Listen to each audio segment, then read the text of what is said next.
ಭೋಗವು ಅವುಗಳಿಗೆ ಸಂಬಂಧಿಸಿದ್ದು.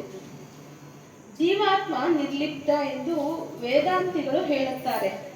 ಈ ಮಾತು ಸಹ ಯೋಗ್ಯವಾಗಿ ಕಾಣುವುದಿಲ್ಲ. ಇಂದ್ರಿಯಗಳು ಜಡ ಎಂದು ಒಪ್ಪುವುದಾದರೆ ಜಡ ತನಗೆ ತಾನೇ ಏನನ್ನು ಮಾಡದು, ಅದಕ್ಕೆ ಚೈತನ್ಯದ ಸಹಾಯ ಬೇಕೇ ಬೇಕು. ಒಂದು ವೇಳೆ ಇಂದ್ರಿಯಗಳನ್ನು ಚೈತನ್ಯ ಎಂದು ತಿಳಿಯುವುದಾದರೆ ಅದು ಅದರ ಸಿದ್ಧಾಂತಕ್ಕೆ ಕೊಡಲಿ ಪೆಟ್ಟು. ಆತ್ಮ ನಡೆಸಿದಂತೆ ಮಾತ್ರವೇ ನಡೆಯಬಲ್ಲ ಇಂದ್ರಿಯದ ಕಾರ್ಯದ ಯಾವುದೇ ಫಲವು ಆತ್ಮವು ಭೋಗಿಸಲೇಬೇಕು. ಆತ್ಮವೇ ಸರ್ವಶ್ರೇಷ್ಠ. ಶರೀರಕ್ಕೇನಾದರೂ ಗಾಯ ಆದಲ್ಲಿ, ಕಾಯಿಲೆಯಾದಲ್ಲಿ ಆತ್ಮವು ದುಃಖವರ್ಧನವಾಗಿ ಗುಣ ಹೊಂದುವ ಸಲುವಾಗಿ ಔಷಧಿ ಸ್ವೀಕರಿಸುತ್ತಾನೆ. ಕಷ್ಟದಲ್ಲಿ ಅಳುತ್ತಾನೆ, ಸುಖದಲ್ಲಿ ನಗುತ್ತಾನೆ, ಮತ್ತೊಬ್ಬರ ಕಷ್ಟ ಕಂಡು ಅನುಕಂಪ ಸೂಚಿಸುತ್ತಾನೆ, ಮರಗುತ್ತಾನೆ. ಕೆಲವು ಕೆಲಸದ ಸಾಧ್ಯತೆಯಲ್ಲಿ ತನ್ನ ಪ್ರತಿಭೆಗೆ ತಾನೇ ಹೆಮ್ಮೆ ಪಟ್ಟುಕೊಳ್ಳುತ್ತಾನೆ. ಇತರರ ದಡ್ಡತನ ಕಂಡು ಹಣಕವಾಡುತ್ತಾನೆ. ಹೀಗೆ ಆತ್ಮವು ಸರ್ವಕಾಲದಲ್ಲಿಯೂ ಚೈತನ್ಯವಾಗಿ ಸರ್ವ ವ್ಯವಸ್ಥೆಯನ್ನು ಪಡೆದು ಅದರ ಫಲ ಭೋಗಿಸುತ್ತಾನೆ. ಹೀಗಿರುವಲ್ಲಿ ಆತ್ಮವು ಬೇರೆಯಾಗಿ ಇವೆಲ್ಲ ಅವ್ಯವಸ್ಥೆಗಳ ಪ್ರತ್ಯೇಕವಾಗಿ ಉಳಿಯುವುದಾದರೂ ಹೇಗೆ? ಆತ್ಮವು ಕೇವಲ ಸುಖ ಸ್ವರೂಪವಾಗಿಯೋ ಅಥವಾ ದುಃಖ ಸ್ವರೂಪವಾಗಿಯೋ ಇಲ್ಲ.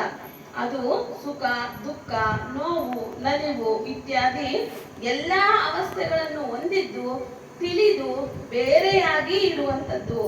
ಇವೆಲ್ಲ ಅವಸ್ಥೆಗಳನ್ನು ನಿಗ್ರಹಿಸಬಲ್ಲ ಅಧಿಕಾರವನ್ನು, ಶಕ್ತಿಯನ್ನು ಹೊಂದಿದೆ. ಇನ್ನು ಚೈತನ್ಯವು ವ್ಯಾಪಕವಾಗಿದೆ ಎಂಬ ವಿಷಯಕ್ಕೆ ಬರೋಣ.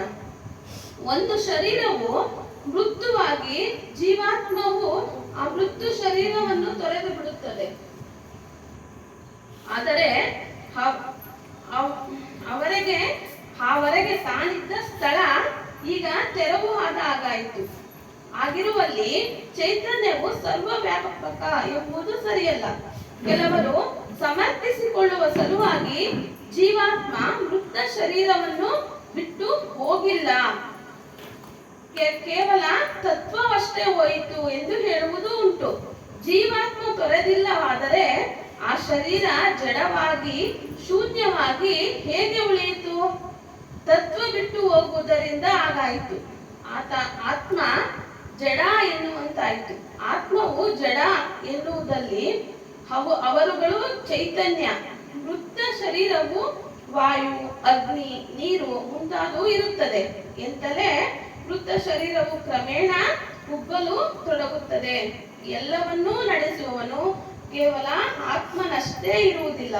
ಅಂದರೆ ಆತ್ಮವು ವ್ಯಾಪಕ ಎಂಬುದು ನಂಬಲರ್ಹವಲ್ಲ. ಹಾಗೆಯೇ ಆತ್ಮವು ಸರ್ವದೇಶಿಯೂ ಅಲ್ಲ. ಸರ್ವದೇಶಿ ಆದರೆ ಇದ್ದ ದೇಹವನ್ನು ಬಿಟ್ಟು ಹೋಗಲು ಸಾಧ್ಯವಿಲ್ಲ ಅಲ್ಲವೇ? ಇನ್ನು ಚೈತನ್ಯ ಬ್ರಹ್ಮವು ಸಕಲ ಚರಾಚರಗಳಲ್ಲಿ ತುಂಬಿದ್ದಾನೆ ಎಂಬ ಮಾತು ಸಹ ಯೋಗ್ಯವಾಗುವುದಿಲ್ಲ. ಮನುಷ್ಯಾದಿಯಲ್ಲಿಯೇ ಹೇಗೆ ಚೈತನ್ಯ ಕಾಣುತ್ತದೋ ಹಾಗೆ ಮಣ್ಣು, ಕಲ್ಲು, ಗುಡ್ಡ, ಬೆಟ್ಟ ಇತ್ಯಾದಿಗಳಲ್ಲಿ ಚೈತನ್ಯವೆಲ್ಲಿಯದು?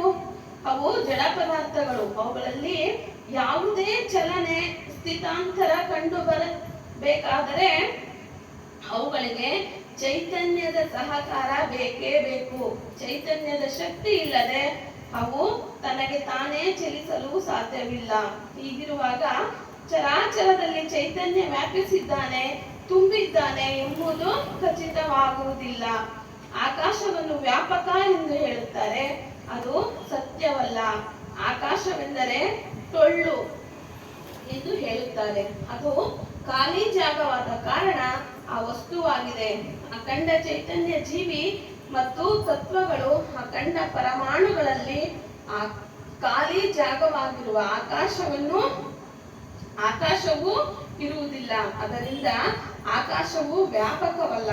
ಕಲ್ಲು, ಮಣ್ಣು, ಮರ ಮುಟ್ಟಾದಿಗಳಲ್ಲಿ ಚೈತನ್ಯದ ಲಕ್ಷಣ ಕಾಣದ ಕಾರಣ ಚರಾಚರದಲ್ಲಿ ಚೈತನ್ಯ ತುಂಬಿದೆ ಎಂದು ಹೇಗೆ ಸಿದ್ಧಿಯಾಗಿ ತೋರಿಸುವುದು?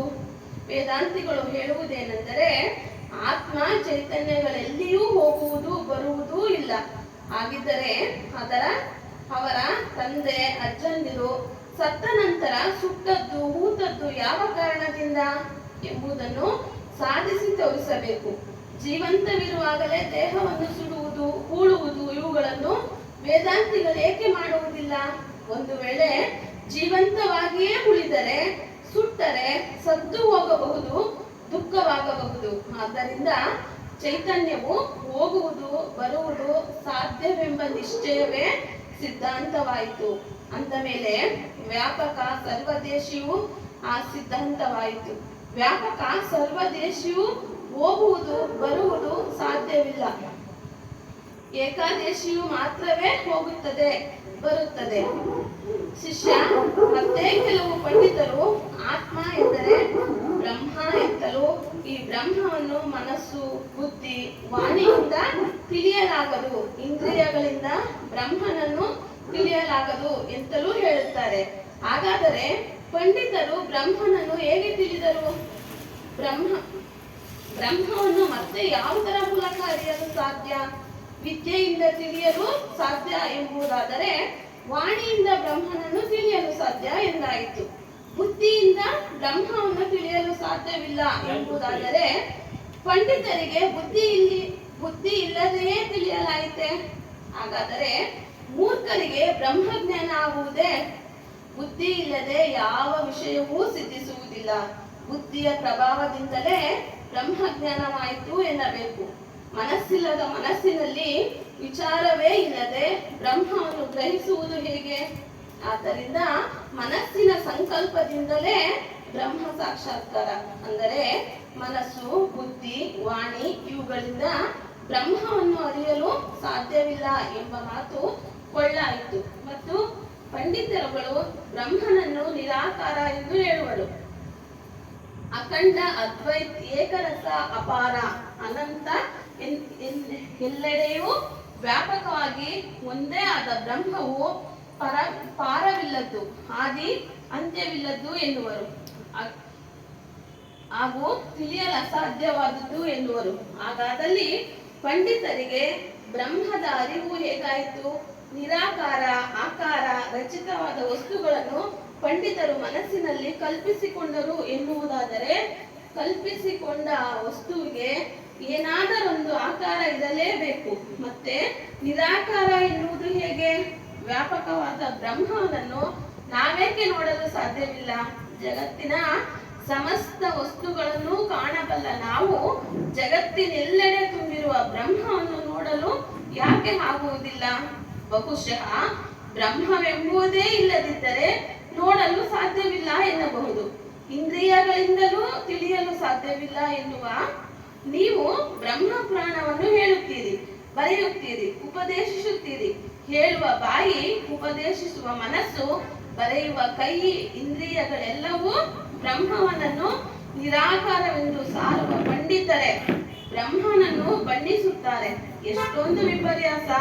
ಬಹುಶಃ ಬ್ರಹ್ಮವೆಂಬ ವಸ್ತುವಿದ್ದರೂ ಇವರ ತದ್ವಿರುದ್ಧ ಹೇಳಿಕೆಗಳಿಂದ ಕಲಸು ಮೇಲೋಗರವಾಗಿ ಬ್ರಹ್ಮವೇ ಇಲ್ಲ ಎಂಬ ಜ್ಞಾನವೇ ಸುಳ್ಳು ಎಂದು ತಿಳಿಯುವಂತಾಗುತ್ತದೆ. ಸದ್ಗುರು ದೇವ ಈ ಚಿಂತನೆಯನ್ನು ಇಲ್ಲಿಗೆ ಮುಗಿಸ್ತಾ ಇದ್ದೀನಿ. श्री सत्यनाम आदि कबीर साहेब की जय। सद्गुरु श्री हनुमान साहेब की जय। ಧನ್ಯವಾದಗಳು ಶ್ರೀಮಾರಿ. ಚೈತನ್ಯದ ಒಂದು ಶಬ್ದ, ಪವರ್ ಅಂತ ಹೇಳೋದು, ಶಕ್ತಿ, ಅದರ ಬಗ್ಗೆ ಇವತ್ತು ವಿಚಾರ ಮಾಡೋಣ. ತುಮ್ ಸ್ವಯಂ ಸರ್ವೋಚ್ಚ ಸತ್ತಾ ಹೋ. ನೀನು ಸ್ವತಃ ಶಕ್ತಿವಂತನು ಸರ್ವೋತ್ತಮನು ಆಗಿದೆಯಾ ಅನ್ನೋ ಒಂದು ವಿಷಯ. ರಮೈನಿ 24. ಚಂದ್ರ ಚಕೋರ್ ಕಿ ಐಸಾ ಬಾತ್ ಜನಾಯಿ ಮಾನುಷ ಬುದ್ಧಿ ದಿನ ಪಲಟಾಯಿ. चारी अवस्था सपने हो कई झूठो पूरो जानत रही मिथ्या बात न जाने कोई यही विधि सब गैर बिगोई आगे दई दई सब न समाया मानुष बुद्धि सपने हो नाई पाया 34 अक्षर से निकले जोई पाप पुण्य जानेगा सोई. ಒಂದೊಂದೇ ವಾಕ್ಯದ ವಿಚಾರ ತಿಳಿಸ್ತಾ ಇದ್ದಾರೆ.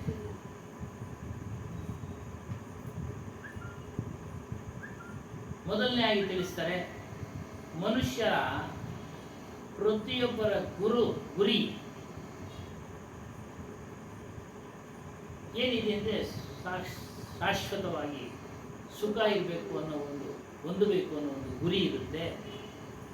ಆ ಗುರಿಯನ್ನು ಹೊಂದಲು, ಆ ಗುರಿಯನ್ನು ಮುಟ್ಟಲು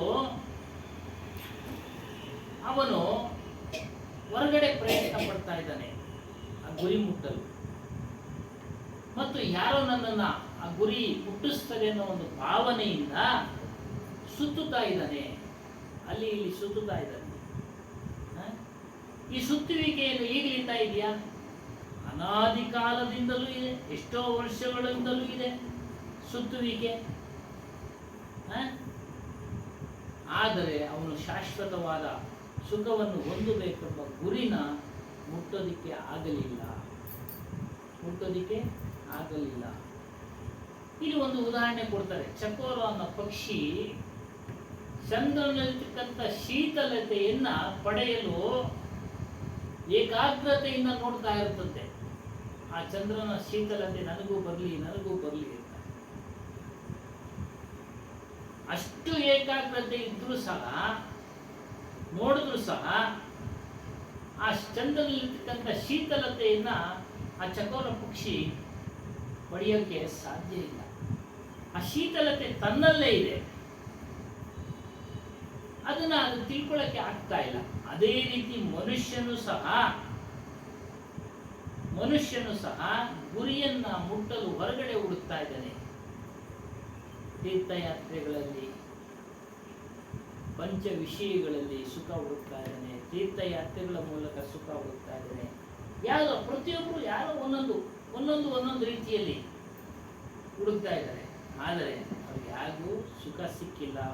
ಮತ್ತು ಪರಮಾತ್ಮನನ್ನು ಹುಡುಕ್ತಾರೆ ಹೊರಗಡೆ. ಬೇರೆ ಪರಮಾತ್ಮನಿದ್ದಾನೆ, ಆತನನ್ನು ನೋಡಬೇಕು, ಆತನ ದರ್ಶನ ಮಾಡಬೇಕು ಅಂತೇಳಿ ಧ್ಯಾನ ಇತ್ಯಾದಿ ಇವುಗಳನ್ನೆಲ್ಲ ಮಾಡ್ತಾ ಇದ್ದಾರೆ. ಸಿಕ್ಕಿಲ್ಲ. ಮತ್ತು ಇವೆಲ್ಲವೂ ಮಾನಸಿಕ ಕಲ್ಪನೆಗಳಾಗಿದ್ದಾವೆ. ಹೊರಗಡೆ ಇದ್ದಾನೆ ಅನ್ನೋದು. ಅದಕ್ಕೆ ಹೇಳ್ತಾರೆ, ಮಾನುಷ ಬುದ್ಧಿನ ಪಲಟಾಯಿ. ಗುರುಗಳು ಈ ಮನುಷ್ಯ ಬುದ್ಧಿ, ಮನನಶೀಲ, ವಿಚಾರ, ವಿವೇಕ ಇವುಗಳನ್ನ ವಿಚಾರ ಮಾಡ್ತಾ ಇಲ್ಲ. ಮತ್ತು ಶಿಷ್ಯರಿಗೂ ಸಹ ಆ ವಿಚಾರಗಳನ್ನ ತಿಳಿಸ್ತಾ ಇಲ್ಲ. ತಾನು ಸಹ ಸ್ವತಃ ವಿಚಾರ ಮಾಡ್ತಾ ಇಲ್ಲ, ಸುಮ್ಮನೆ ಕೂಗ್ತಾ ಇದ್ದಾರೆ. ಮನನಶೀಲ, ವಿಚಾರ ಮಾಡಿ, ವಿವೇಕ, ಜ್ಞಾನ ತಿಳ್ಕೊಳ್ಳಿ, ಮನುಷ್ಯತ್ವವನ್ನು ಹೊಂದಿ ಅಂತೇಳಿ ಹೇಳ್ತಾ ಇದ್ದಾರೆ. ಅದು ನಿಜವಾದ ಮನುಷ್ಯತ್ವ, ನಿಜವಾದ ವಿಚಾರ ಇವುಗಳ ಬಗ್ಗೆ ಅವರೂ ಸಹ ತಿಳಿದಿಲ್ಲ, ತನ್ನ ಶಿಷ್ಯಂದಿರಿಗೂ ಸಹ ತಿಳಿಸ್ತಾ ಇಲ್ಲ. ಎಲ್ಲ ಕಲ್ಪನೆಯ ವಿಚಾರಗಳನ್ನು ತಿಳಿಸ್ತಾ ಇದ್ದಾರೆ. ಹೊರಗಡೆ ಹುಡುಕೋ ವಿಚಾರಗಳನ್ನೇ ತಿಳಿಸ್ತಾ ಇದ್ದಾರೆ.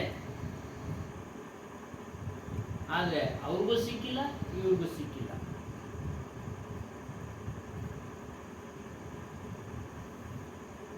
ಈ ರೀತಿಯಾಗಿ ಜಗತ್ತಿನಲ್ಲಿ ಆಗಲಿಂದ ನಡ್ಕೊಂಡ್ ಬಂದ್ಬಿಟ್ಟಿದೆ. ಈಗಲೇ ಅನ್ನಲ್ಲ, ಆಗಿಂದ ನಡ್ಕೊಂಡ್ ಬಂದ್ಬಿಟ್ಟಿದೆ. ಪರಮಾತ್ಮ ಯಾರು ಅಂದ್ರೆ ನಿಮ್ಮ ಸ್ವರೂಪವೇ, ನಿಮ್ಮ ಆತ್ಮವೇ ಪರಮಾತ್ಮ ಸ್ವರೂಪ. ಪರಮಾತ್ಮ ಅಂದ್ರೆ ಏನ್ ಮಾಡ್ಬೇಕು? ಅವನು ನಮ್ಗೆ ಒಳ್ಳೇದನ್ನೇ ಮಾಡ್ಬೇಕು. ಯಾವಾಗಲೂ ಶಾಂತಿಯಿಂದ ಇಟ್ಟಿರ್ಬೇಕು, ನಮ್ಮನ್ನ ಯಾವಾಗಲೂ ಸುಖದಿಂದ ಇಟ್ಟಿರ್ಬೇಕು. ಯಾರನ್ನ ಇಟ್ಟಿದಾರ? ಇಲ್ಲ. ಸುಖವನ್ನ ನಾವು ಅಂದ್ಕೊಳ್ಬೇಕು, ನಾವು ಪಡಿಬೇಕು. ಅದು ಯಾವ ರೀತಿ ಪಡೆಯೋ ಅನ್ನೋದು ಮಾರ್ಗವನ್ನ ಗುರುಗಳ ಮೂಲಕ ತಿಳಿಬೇಕು. ಯಾವ ರೀತಿ ಆ ಚಕೋರ ಪಕ್ಷಿ ಚಂದ್ರನಲ್ಲಿರ್ತಕ್ಕಂಥ ಶೀತಲತೆಯನ್ನು ತನಗೆ ಬರಬೇಕು ಅಂತೇಳಿ ಏಕಾಗ್ರತೆಯಿಂದ ನೋಡಿದ ಮಾತ್ರಕ್ಕೆ ಬರ್ಲಿಕ್ಕೆ ಸಾಧ್ಯ ಇಲ್ಲ. ಅದೇ ರೀತಿ ತನ್ನಲ್ಲೇ ಇರತಕ್ಕಂಥ ಪರಮಾತ್ಮನನ್ನ ನಾವು ಸದ್ಗುರುಗಳ ಮೂಲಕ, ಗುರುಗಳ ಮೂಲಕ ತಿಳಿಬೇಕು. ಇದು ವಿವೇಕ, ಜ್ಞಾನ. ಯಾವಾಗ ಅದನ್ನ ನಾವು ಪಡೆದಾಗ, ನಮ್ಮ ಸ್ವರೂಪದ ಅಸ್ತಿತ್ವದಲ್ಲಿ ನಿಂತಾಗ ನಮಗೆ ಮನಸ್ಸು ಶಾಂತವಾಗುತ್ತೆ. ಅಲ್ಲಿಯವರೆಗೂ ಮನಸ್ಸು ಕಲ್ಪನೆಗಳನ್ನ ಮಾಡ್ತಾನೆ ಇರುತ್ತೆ. ಅಲ್ಲಿ ಸುಖ ಇದೆ, ಇಲ್ಲಿ ಸುಖ ಇದೆ, ಮಾಡ್ತಾ ಮಾಡ್ತಾ ಅದರ ಹಿಂದೆ ಹೋಗ್ತಾ ಇದ್ದಾರೆ. ನಮ್ಮ ಚೈತನ್ಯ, ನಮ್ಮ ಒಂದು ಶಕ್ತಿಯೇ ನಮ್ಮ ಸ್ವರೂಪ, ನಮ್ಮ ಅರಿವೇ ನಮ್ಮ ಸ್ವರೂಪ. ಅದನ್ನ ಮುಟ್ಟುವ, ಪಡೆಯುವ, ಅನುಭವಿಸುವ ಗುರಿಯಲ್ಲಿ ಸಾಧನೆ ಮಾಡಿ. ಈ 4 ಅವಸ್ಥೆಗಳು, ಜಾಗೃತ, ಸ್ವಪ್ನ, ಸುಷುಪ್ತ, ತುರ್ಯಾವಸ್ಥೆ. ಜಾಗ್ರತೆ ಎಂದ್ರೆ ಹಾಸಿಗೆಯಿಂದ ಎದ್ದು ಬಳಿಕ ಮಲಗೋವರೆಗೂ ಅದು ಜಾಗೃತ ಅವಸ್ಥೆ. ಸ್ವಪ್ನ ಅವಸ್ಥೆ ಅಂತಂದ್ರೆ ಮಲಗಿದಾಗ ಸ್ವಪ್ನಗಳನ್ನ ಕಾಣೋದು, ಅದು ಸ್ವಪ್ನಾವಸ್ಥೆ. ಸುಷುಪ್ತಾವಸ್ಥೆ ಗಾಢವಾದ ನಿದ್ರೆ. ಇನ್ನು ತುರ್ಯ, ಅದಕ್ಕಿಂತ ಒಂದು ಭಿನ್ನವಾದ ಅವಸ್ಥೆ, ಸಮಾಧಿ ಸ್ಥಿತಿ ಅಂತ ಹೇಳ್ತಾರೆ. ಅದಕ್ಕೆ ಉದಾಹರಣೆ ಕೊಡುವುದಾದ್ರೆ, ನಾವು ಕೆಲಸದಲ್ಲಿ ಮಗ್ನರಾಗಿರುವಾಗ ನಮ್ಮ ಮುಂದೆ ಯಾರು ಹೋದ್ರು ಯಾರು ಬಂದ್ರು ಗೊತ್ತಾಗೋದಿಲ್ಲ, ಅದರ ಅನುಭವ ಆಗುತ್ತೆ. ಇಲ್ಲೇ ನಿನ್ ಮುಂದೆ ಕಣ್ಮುಂದೆನೆ ಹೋದ್ಮೇಲೆ ಅಂತ ಕೇಳ್ತಾರೆ, ನಮಗೆ ಅದ್ರ ಕಡೆ ಗಮನ ಇರೋದಿಲ್ಲ. ನೋಡಿ, ಅಷ್ಟು ಆ ಒಂದು ಅವಸ್ಥೆಗೆ ತುರ್ಯಾವಸ್ಥೆ. ಈ ರೀತಿಯಾಗಿ ಮನಸ್ಸು ಇವುಗಳಲ್ಲಿ ತೊಡಗಿಸಿಕೊಂಡ್ಬಿಟ್ಟಿದೆ. ಆದರೆ ನಿಜವಾದ ಪರಮಾತ್ಮನನ್ನು ನಾವು ಅರಿಯೋದಿಕ್ಕೆ ಪ್ರಯತ್ನ ಪಡ್ತಾ ಇಲ್ಲ. ಮಿಥ್ಯಾ ಬಾತ್ ನ ಜಾನೆ ಕೋಯಿ ಅಂದ್ರೇನು? ಸುಳ್ಳು ಯಾವುದು, ಸತ್ಯ ಯಾವುದು ಅನ್ನೋದು ನಾವು ತಿಳಿತಾ ಇಲ್ಲ. असत समझाना तथा उसे असत भी कहना कोई मामूली बात. ಅಸತ್ಯ ಅಂತ ಹೇಳ್ತಾರೆ, ಅದನ್ನ ವಿಚಾರ ಮಾಡಬೇಕು ನಾವು. ಯಾವುದು ಅಸತ್ಯ, ಯಾವುದು ಶಾಶ್ವತವಾಗಿ ಇಲ್ಲವೋ ಆ ವಿಚಾರಗಳೆಲ್ಲ ಅಸತ್ಯ. ದೇಹ ಅಸತ್ಯ, ಒಂದಲ್ಲ ಒಂದು ದಿನ ಹೋಗುತ್ತೆ. ನಮ್ಮ ಪರಿವಾರ ಅಸತ್ಯ, ಹೋಗುತ್ತೆ. ಸತ್ಯವಾಗಿರ್ತಾವೋ, ಆದರೆ ನಮ್ಮ ಸ್ವರೂಪ ಸತ್ಯ, ನಮ್ಮ ಅರಿವು ಸತ್ಯ. ಈ ರೀತಿ ಶಬ್ದಗಳನ್ನ ವಿಚಾರ ಮಾಡಿ, ಈ ವಿಚಾರ ಮಾಡಿದ್ರೆ ನಾವು ಅನೇಕ ಕಲ್ಪನೆಗಳಲ್ಲಿ ತೊಡಗಿಸ್ಕೊಂಡಿರ್ತೀವಿ. ನಾನು ಯಾವಾಗಲೂ ನೋಡ್ತಾ ಇರ್ತೀವಿ, ಕೆಲವು ಶ್ರೀಮಂತರು ನಾನು ಇನ್ನೂ ಜೀವಂತವಾಗಬೇಕು ಶರೀರದಲ್ಲಿ ಅಂತೇಳಿ ಇಷ್ಟು ಹಣ ಖರ್ಚು ಮಾಡ್ತಾರೆ. ಅವ್ರಿಗೆ ಈ ವಿಚಾರ ಗೊತ್ತಿರೋದಿಲ್ಲ, ಒಂದಲ್ಲ ಒಂದು ದಿನ ಹೋಗ್ಲೇಬೇಕು ಅಂತ ಗೊತ್ತಿಲ್ಲದೆ ಚಡಪಡಿಸ್ತಾ ಇದ್ದಾರೆ. ಅನ್ನ ತಿನ್ಬೇಕು, ಇದು ತಿನ್ಬೇಕು, ಅದು ನೋಡ್ತಾ ಇರ್ತೀವಿ. ಅದನ್ನ ನೋಡ್ಬೇಕು, ಇನ್ನೂ ಸ್ವಲ್ಪ ದಿನ ಇರಬೇಕು, ಆಸೆ. ಆ ಇಂದ್ರಿಯಗಳು ಏನು ಕೆಲಸ ಮಾಡಕ್ ಆಗ್ತಾ ಇಲ್ಲ, ಆದ್ರೂ ಸಹ ಇರುವ ಆಸೆ. ಏನಮ್ಮ ನಾವು ನೋಡ್ತಾ ಇದ್ದೀವಿ, ನೋಡ್ತಾ ಇದ್ದೀವಿ ಅದನ್ನ. ಅಲ್ಲಲ್ಲಿ ಹೋದಾಗ ಅವ್ರು ಹೇಳ್ತಾರೆ, ವಾಸಿನೇ ಆಗ್ಲಿಲ್ಲಪ್ಪ. ವಾಸಿ ಆಗೋದಕ್ಕೆ ಶರೀರದ ಒಂದು ವಿಚಾರ ಅಷ್ಟೇ. ವಯಸ್ಸಾದಂತೆಲ್ಲ ಎಲ್ಲಾ ಇಂದ್ರಿಯಗಳು ಸವಿತವೆ ಮತ್ತು ಮೂಳೆಗಳೆಲ್ಲ ಸವಿತವೆ. ಅವು ಮೊದಲನೇ ಸ್ಥಿತಿಗೆ ಏನೇ ಮಾಡಿದ್ರು ಬರಲಿಕ್ಕೆ ಸಾಧ್ಯ ಇಲ್ಲ.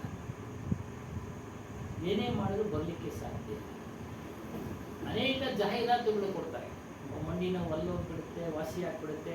ಅದೇನು ಪ್ರಖ್ಯಾತ ಚಲನಚಿತ್ರಗಳಲ್ಲಿ ಹೇಳಿಸ್ತಾರೆ. ಒಬ್ಬ ಡಾಕ್ಟ್ರು ನಿಜವಾದ ವಿಚಾರ ಹೇಳ್ತಾರೆ, ವಾಸಿ ಆಗೋದಿಲ್ಲಪ್ಪ, ಇದು ಸವದಿದೆ, ಆಪರೇಷನ್ ಮಾಡಿ ಬೇರೆ ಹಾಕ್ಬೇಕು, ಅದು ಸಕ್ಸಸ್ ಆದ್ರೆ ಆಯ್ತು. ಅದಕ್ಕೆ ಏನ್ ಮಾಡ್ಬೇಕು? ನೋವು ನಿವಾರಕ ಔಷಧಗಳನ್ನು ತೆಗೆದುಕೊಂಡು ನೀವು ಕತೆ ಹಾಕ್ಬೇಕು, ಇಲ್ಲ ಆಪರೇಷನ್ ಮಾಡಬೇಕು, ಸಕ್ಸಸ್ ಆದ್ರೆ ಆಯ್ತು, ಇಲ್ಲ ಅಂತ. ಈ ರೀತಿ ವಿಚಾರಗಳನ್ನ ತಿಳಿಸಿದಾಗ ಅವರು ಅದನ್ನ ತೆಗೆದುಕೊಂಡು ಧೈರ್ಯವಾಗಿ ಸಮರ್ಥವಾಗಿ ಎದುರಿಸ್ಬೇಕು. ಇಲ್ಲ ನಾನು ಬೇರೆ ಡಾಕ್ಟರ್ ಹೇಳಿದ್ದಾನೆ, ಅಲ್ಲಿ ಹೇಳಿದ್ದಾನೆ, ಇಲ್ಲಿ ಹೇಳಿದ್ದಾನೆ, ಆ ಪಂಡಿತ ಹೇಳಿದ್ದಾನೆ, ಈ ಪಂಡಿತ ಹೇಳಿದ್ದಾನೆ ಅಂತ ಭ್ರಮೆನಲ್ಲಿ ಬಿದ್ದೋಗ್ತಾರೆ. ಅದಕ್ಕೆ ವಿಚಾರ ಮಾಡಿ, ಅಸತ್ಯದ ವಿಚಾರಗಳನ್ನ ವಿಚಾರ ಮಾಡಿ. ಮತ್ತು ಸುಳ್ಳನ್ನ ಅನೇಕ ಬಾರಿ ಹೇಳ್ಬಿಟ್ರೆ ಅದು ಸತ್ಯ ಅಂತ ತಿಳಿದ್ಬಿಡ್ತಾರೆ. ಪ್ರಪಂಚ ಹಾಗೆ ಹೇಳ್ತಾರೆ, ದೀರ್ಘಾಭ್ಯಾಸ ಅಸತ್ಯ ಬಿ ಸತ್ಯ ಪ್ರತೀತ ಹೋಗ್ತಾ ಇದೆ. ಹೇಳ್ತಾ ಹೇಳ್ತಾ ಅದು ಸತ್ಯ ಅಂತ ತಿಳಿದು ಬಿಡ್ತಾರೆ, ಆದ್ರೆ ವಿಚಾರ ಮಾಡೋದಿಲ್ಲ. ವಿಚಾರ ಮಾಡಿದೀವೋ ಏನೋ ಸಭಿ ಮನುಷ್ಯ अपने अपने मन से अलग अलग परमात्मा बना लेते हैं, उनका उनमें मोह हो जाता. ಅದರಲ್ಲೂ ಮೋಹ ಬಿಟ್ಬಿಡ್ತಾರೆ. ಬೇರೆ ಬೇರೆ ಸ್ವರೂಪ ಅಂದ್ರೆ ಪರಮಾತ್ಮನ ನಾವು ದರ್ಶನ ಮಾಡಬೇಕು. ಈ ರೀತಿಯಾಗಿ ವಿಚಾರಗಳನ್ನ ತುಂಬಿ ನಮ್ಮನ್ನ ಮೂರ್ಖರನ್ನಾಗಿ ಮಾಡ್ತಾರೆ. ಆಗ್ಲೇ ಹೇಳಿದಂಗೆ ನಮ್ಮ ಸ್ವರೂಪ ಅವರವರ ಸ್ವರೂಪ ಬೇರೆನೆ, ಪರಮಾತ್ಮನು ಬೇರೆ. ಇದನ್ನ ತಿಳಿದಿರೋರು ವಿವೇಕಿ ಪಾಲಕಿ ಸಂತರು. ಪಾಲಕಿ ಅಂದ್ರೆ ಪರೀಕ್ಷೆ ಮಾಡತಕ್ಕಂಥವ್ರು, ಸತ್ಯಾಸತ್ಯಗಳನ್ನ ಪರೀಕ್ಷೆ ಮಾಡತಕ್ಕಂಥವ್ರು, ಶಬ್ದಾಶಬ್ದಗಳನ್ನ ಪರೀಕ್ಷೆ ಮಾಡತಕ್ಕಂಥವ್ರು, ಕಲ್ಪನೆಗಳನ್ನ ಪರೀಕ್ಷೆ ಮಾಡ್ತಾರೆ, ಬಿಡ್ತಾ ಇರ್ತಾರೆ, ತ್ಯಾಗ ಮಾಡ್ತಾ ಇರ್ತಾರೆ. ತಮ್ಮ ವಿವೇಕದ ಮೂಲಕ, ಜ್ಞಾನದ ಮೂಲಕ ಮನಸ್ಸು ಮತ್ತು ಕಲ್ಪನೆಗಳನ್ನ ದೂರ ಮಾಡ್ತಾ ಇರ್ತಾರೆ.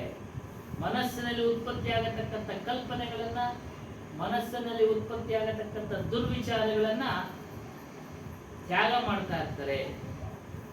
ಈ ರೀತಿ ತ್ಯಾಗ ಮಾಡ್ತಾ ಮಾಡ್ತಾ ಮನಸ್ಸು ಏನೊಂದು ಯೋಚನೆ ಮಾಡದೇ ಇರೋ ಸ್ಥಿತಿಗೆ ಹೋಗುತ್ತಲ್ಲ, ಅದು ಸಮಾಧಿ ಸ್ಥಿತಿ. ಅದು ಸಮಾಧಿ ಸ್ಥಿತಿ.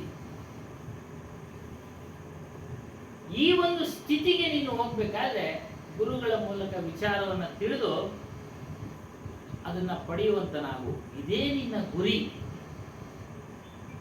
ಇದೇ ನಿನ್ನ ಗುರಿನಪ್ಪ. ಆ ಸ್ಥಿತಿಯೇ ಸರ್ವೋತ್ತಮ. ಅದನ್ನ ಪಡೆಯುವಂತನಾಗು.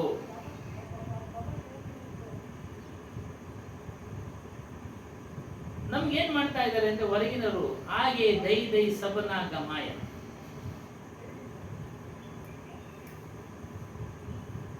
ಬೇರೆ ಗುರುಗಳೇನ್ ಮಾಡ್ತಾ ಇದ್ದಾರೆ, ಹೊರಗಡೆ ಪರಮಾತ್ಮನ ಮೇಲೆ ಆಸೆ ಇಡಿಸ್ತಾ ಇದ್ದಾರೆ. ಅದು ಸಿಗುತ್ತೆ, ಈ ರೀತಿ ಆಸೆ ಇಟ್ಟು ನಮ್ಮನ್ನ ಬೇರೆ ಮಾರ್ಗಕ್ಕೆ ತೆಗೆದುಕೊಂಡು ಹೋಗ್ತಾ ಇದ್ದಾರೆ.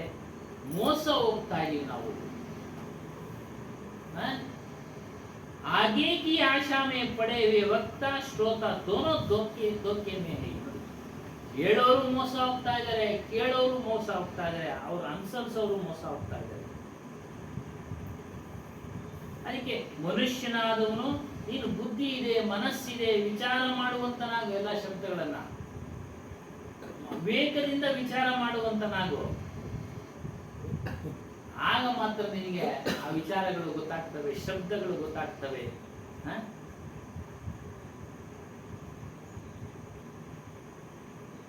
ಈ ಶಾಸ್ತ್ರಗಳಲ್ಲಿ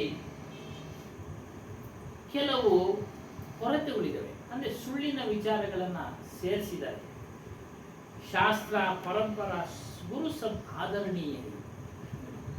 ಶಾಸ್ತ್ರೀಯ ಪರಂಪರ ಅದು ಸಾತ್ವಿಕ ವಿಚಾರದಿಂದ ಕೂಡಿರ್ತಕ್ಕಂಥ, ಜ್ಞಾನದ ವಿಚಾರಗಳಿಂದ ಕೂಡಿರ್ತಕ್ಕಂಥ ಶಾಸ್ತ್ರಗಳು, ಪರಂಪರೆಗಳು.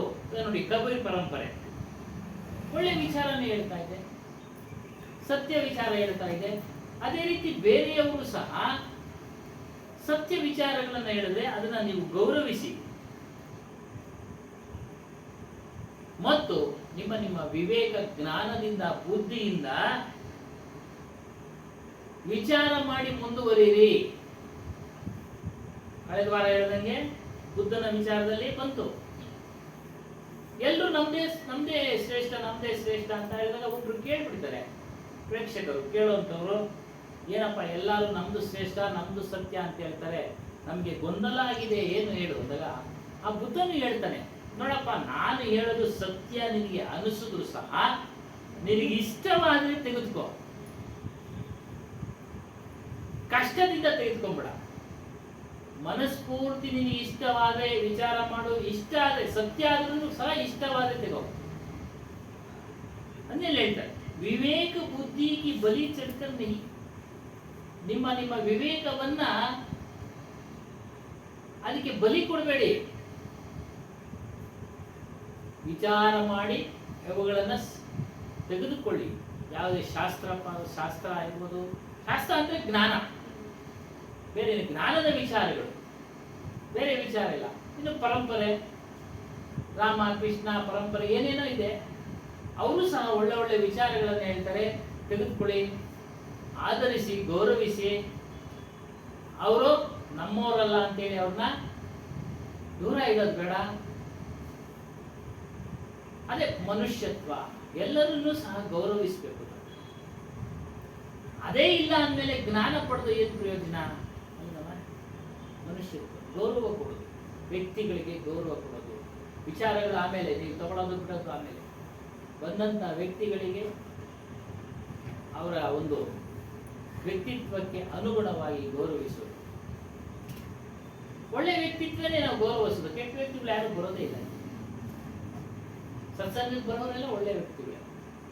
ಪರಂಪರೆ ಬೇರೆ ಇರ್ಬೋದು, ಗೌರವಿಸಿ.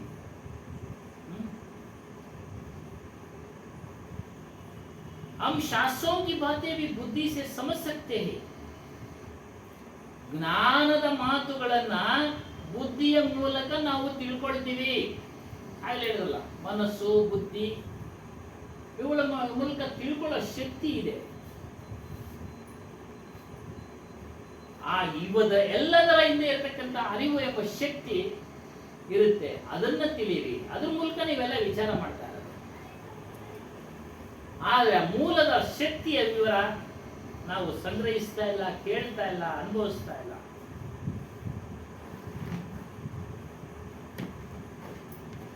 ಮತ್ತು ಜ್ಞಾನದಲ್ಲಿರ್ತಕ್ಕಂಥ ಮಾತುಗಳನ್ನ ನೀವು ಕೇಳಿದ ಮಾತ್ರಕ್ಕೆ ನಿಮಗೆ ಸಂತೋಷ ಸಿಗೋದಿಲ್ಲ. ಎಲ್ಲ ಕೇಳ್ತಾ ಇದೀವಿ, ಹೇಳ್ತಾ ಇದೀವಿ, ಸಂತೋಷ ಸ್ವಲ್ಪ ಮಟ್ಟಿಗೆ ಸಿಗುತ್ತೆ.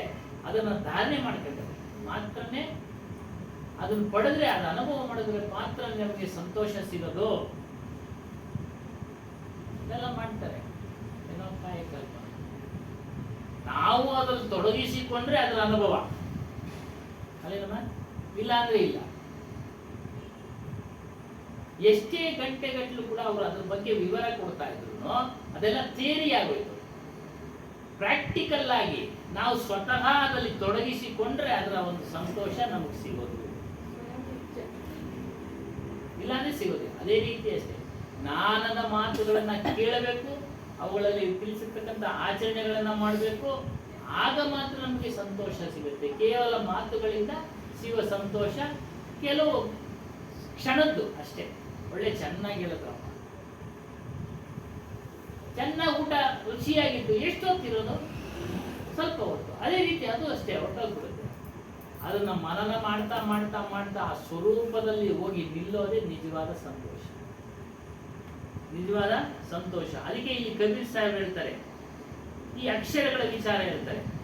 34 ಅಕ್ಷರ ದೇವನಾಗರಿ ಲಿಪಿನಲ್ಲಿ. ಆ 34 ಅಕ್ಷರಗಳ ಮೂಲಕ ಗುರುಗಳು ನಮಗೆ ವಾಣಿ ಜಾಲವನ್ನ, ಅಂದ್ರೆ ಮಾತಿನ ಬಲೆಯನ್ನ ಸೃಷ್ಟಿ ಮಾಡಿಬಿಟ್ಟಿದ್ದಾರೆ. ಏನು? ಜ್ಞಾನದ ಮಾತುಗಳು. ಅವುಗಳನ್ನ ನೀವು ವಿಚಾರ ಮಾಡಿ ಕಳಿಬೇಕು, ವಿಚಾರ ಮಾಡಿ ಕಳಿಬೇಕು. ಜ್ಞಾನದ ಮಾತುಗಳು ಎಲ್ಲೋ ಒಂದ್ ಕಡೆ ಓದ್ರಿ, ಮುಕ್ತಿ ಸಿಗುತ್ತೆ ಅಂತ, ಶಾಂತಿ ಸಿಗುತ್ತೆ ಅಂತ ಅವ್ರು ಏನು ಹೇಳ್ತಾರೆ ಆ ವಿಚಾರಗಳನ್ನ ನಾವು ತೆಗೆದುಕೊಂಡು ಪರಿಶೀಲನೆ ಮಾಡಬೇಕು, ಪರೀಕ್ಷೆ ಮಾಡಬೇಕು. ಆಗ ಮಾತ್ರ ನಮ್ಗೆ ಅದು ಅರಿವಾಗದು, ಇಲ್ಲ ಅಂದ್ರೆ ಅರಿವಾಗದಿಲ್ಲ. ಆ ಅರಿವಾಗದಿಕ್ಕೆ ನಾವು ಸತ್ಸಂಗ ಮಾಡಿದ್ರೆ ಮಾತ್ರ ಅಲ್ಲಿ ಅರಿವಾಗತ್ತೆ ಆ ಹೇಳೋ ವಿಚಾರಗಳು, ಇಲ್ಲ ಅಂದ್ರೆ ಅರಿವಾಗೋದಿಲ್ಲ. ಸೂಕ್ಷ್ಮ ವಿಚಾರಗಳು ಗೊತ್ತೇ ಆಗೋದಿಲ್ಲ. ಎಷ್ಟೇ ಓದಿದ್ರು ಸಹ ಜ್ಞಾನದ ಮಾತುಗಳು ತಕ್ಷಣ ಕೂಡಲೇ ಅರಿವಾಗದಿಲ್ಲ, ಒಂದೇ ದಿನಕ್ಕೆ ಅರಿವಾಗದಿಲ್ಲ. ಕೇಳ್ತಾ ಕೇಳ್ತಾ ಕೇಳ್ತಾ ಶಬ್ದದ ಅರ್ಥಗಳು ಬರ್ತಾ ಇರ್ತವೆ, ಅವಾಗ ಅರಿವಾಗ್ಬಿಡುತ್ತವೆ. ಅದಕ್ಕೆ ಹೇಳ್ತಾರೆ, ಶಾಸ್ತ್ರ ಪ್ರಮಾಣ ವಾಣಿಜಾಲಿಯಂ ಶಾಸ್ತ್ರ ಪ್ರಮಾಣಕ ಅಂದಾದುಂದ, ಏನೋ ಕುರುಡು ನಂಬಿಕೆಯಿಂದೆಲ್ಲ ಬರೆದಿರ್ತಾರೆ. ಅವುಗಳನ್ನ ಪರೀಕ್ಷೆ ಮಾಡಿ ಪರೀಕ್ಷೆ ಮಾಡಿ ಪರೀಕ್ಷೆ ಮಾಡಿ ನೀವು ತಿಳಿದುಕೊಳ್ಬೇಕು, ಯಾವುದು ಪಾಪ ಯಾವುದು ಪುಣ್ಯ. ಮಾತುಗಳು ನಿಮ್ಗೆ ಸುಖ ಕೊಡ್ತವೆ, ಯಾವ ಮಾತುಗಳು ಸಂತೋಷ ಕೊಡ್ತವೆ, ಅಸತ್ಯ ಏನು, ಸತ್ಯ ಏನು, ಪ್ರತ್ಯಕ್ಷ ಏನು, ಅಪ್ರತ್ಯಕ್ಷ ಏನು, ಇವೆಲ್ಲವನ್ನ ನಾವು ವಿಚಾರ ಮಾಡಬೇಕು. ಕೆಲವು ಸಂಪ್ರದಾಯಗಳಲ್ಲಿ ಯಜ್ಞಗಳನ್ನ ಮಾಡ್ತಾರೆ, ಆ ಯಜ್ಞಗಳಿಗೆ ಬಲಿಯನ್ನ ಕೊಡ್ತಾರೆ, ಅದನ್ನ ವಿಚಾರ ಮಾಡಿ. ಒಳ್ಳೇದ ಕೆಟ್ಟದ್ದ, ಪ್ರಾಣಿ ಹತ್ಯೆ ಒಳ್ಳೇದ ಕೆಟ್ಟದ್ದ ವಿಚಾರ ಗೊತ್ತಿದ್ರೆ ಅಲ್ವರ ಅದನ್ನ ನಾವು ಪರೀಕ್ಷೆ ಮಾಡ್ಬೋದು. ಗೊತ್ತಿಲ್ಲದೆ ಇದ್ಮೇಲೆ ಅವರೆಲ್ಲ ಒಳ್ಳೇದೇ ಮಾಡ್ತಾ ಇದ್ದಾರಪ್ಪ. ಹೇಳ್ತಾರೆ यज्ञ संप्रदायवाद यज्ञ बलि कुर्बानी आदि नाम से जीव हत्या को पुण्य कहते हैं. ನೋಡಿ ಪುಣ್ಯ ಅಂತ ಹೇಳ್ತಾರೆ. ಪುಣ್ಯದ ಕಾರ್ಯನಪ್ಪ. ಜೀವ ಹತ್ಯೆ ಮಾಡೋದು ಪುಣ್ಯದ ಕಾರ್ಯನ ಪಾಪದ ಕಾರ್ಯನ? ಅದನ್ನ ನಾವು ತಿಳಿದಿದ್ರೆ ನಾವು ಅದು ವಿಚಾರ ಮಾಡ್ಬೋದು. ತಿಳಿದೇ ಇಲ್ದಿದ್ರೆ ನಾವು ಮಾಡ್ತಾವ್ರೆ ಒಳ್ಳೆ ಕೆಲಸ ಅನ್ಕೊಂತೀವಿ. ಒಳ್ಳೆ ಕೆಲಸ ಮಾಡ್ತಾವ್ರಪ್ಪ, ಮಾಡ್ಲಿ ಬಿಡು.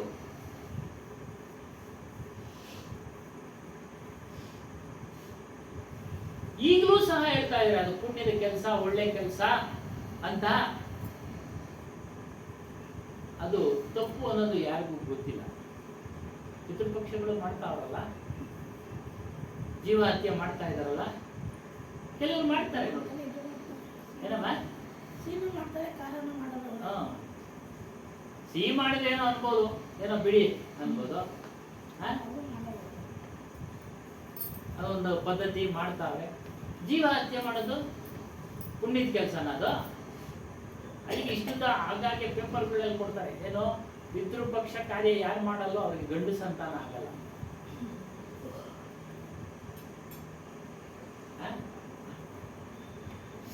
ನಾವು ಎಷ್ಟೋ ನೋಡ್ತಾ ಇದ್ದೀವಿ ಅಲ್ವಾ, ಮಾಡ್ಕೊಂಡು ಬರ್ತಾನೆ ಅವ್ರೆ, ಅವ್ರು ಗಂಡು ಸಂತಾನನೇ ಆಗಿಲ್ಲ, ಹೆಣ್ಣು ಸಂತಾನನೇ ಆಗಿದೆ. ಈ ರೀತಿ ಭ್ರಮೆನಲ್ಲಿ ಮುಗಿಸ್ತಾರೆ ಜ್ಞಾನದ ಮಾತುಗಳು, ಶಾಸ್ತ್ರದ ಮಾತುಗಳು. ವಿಚಾರ ಮಾಡಿ, ವಿಚಾರ ಮಾಡಿ. ಪುಣ್ಯದ ಕೆಲಸ ಅಂತ ಹೇಳಿ ಹೇಳಿ ಪಾಪದ ಕೆಲಸ ನಿಮ್ಮ ಕಡೆಯಿಂದ ಮಾಡಿಸ್ತಾರೆ ಗುರುಗಳಾದಂಥವ್ರು, ಪಂಡಿತರಾದಂಥವ್ರು. ಅದನ್ನ ವಿಚಾರ ಮಾಡಿ ಮಾಡಿ. ಸಾತ್ವಿಕ ಪೂಜೆ ಮಾಡುವುದಾದ್ರೆ ಮಾಡಿ, ನಿಮ್ಮ ಪದ್ಧತಿ ಸಾತ್ವಿಕ ಪೂಜೆ ಮಾಡಿ. ಆದರೆ ಯಾವ ಆತ್ಮಜ್ಞಾನಿಗೆ, ಯಾರು ಗುರು ಮೂಲಕ ದೀಕ್ಷೆಯನ್ನು ಪಡೆದು ಮೋಕ್ಷದ ಮಾರ್ಗದಲ್ಲಿ ನಡೀತಾ ಇರ್ತಾನೋ, ಪಡಿಬೇಕು ಅನ್ನೋದು, ಅವನಿಗೆ ಯಾವುದೇ ಪೂಜೆ ಪುನಸ್ಕಾರ ಅವಶ್ಯಕತೆ ಇಲ್ಲ.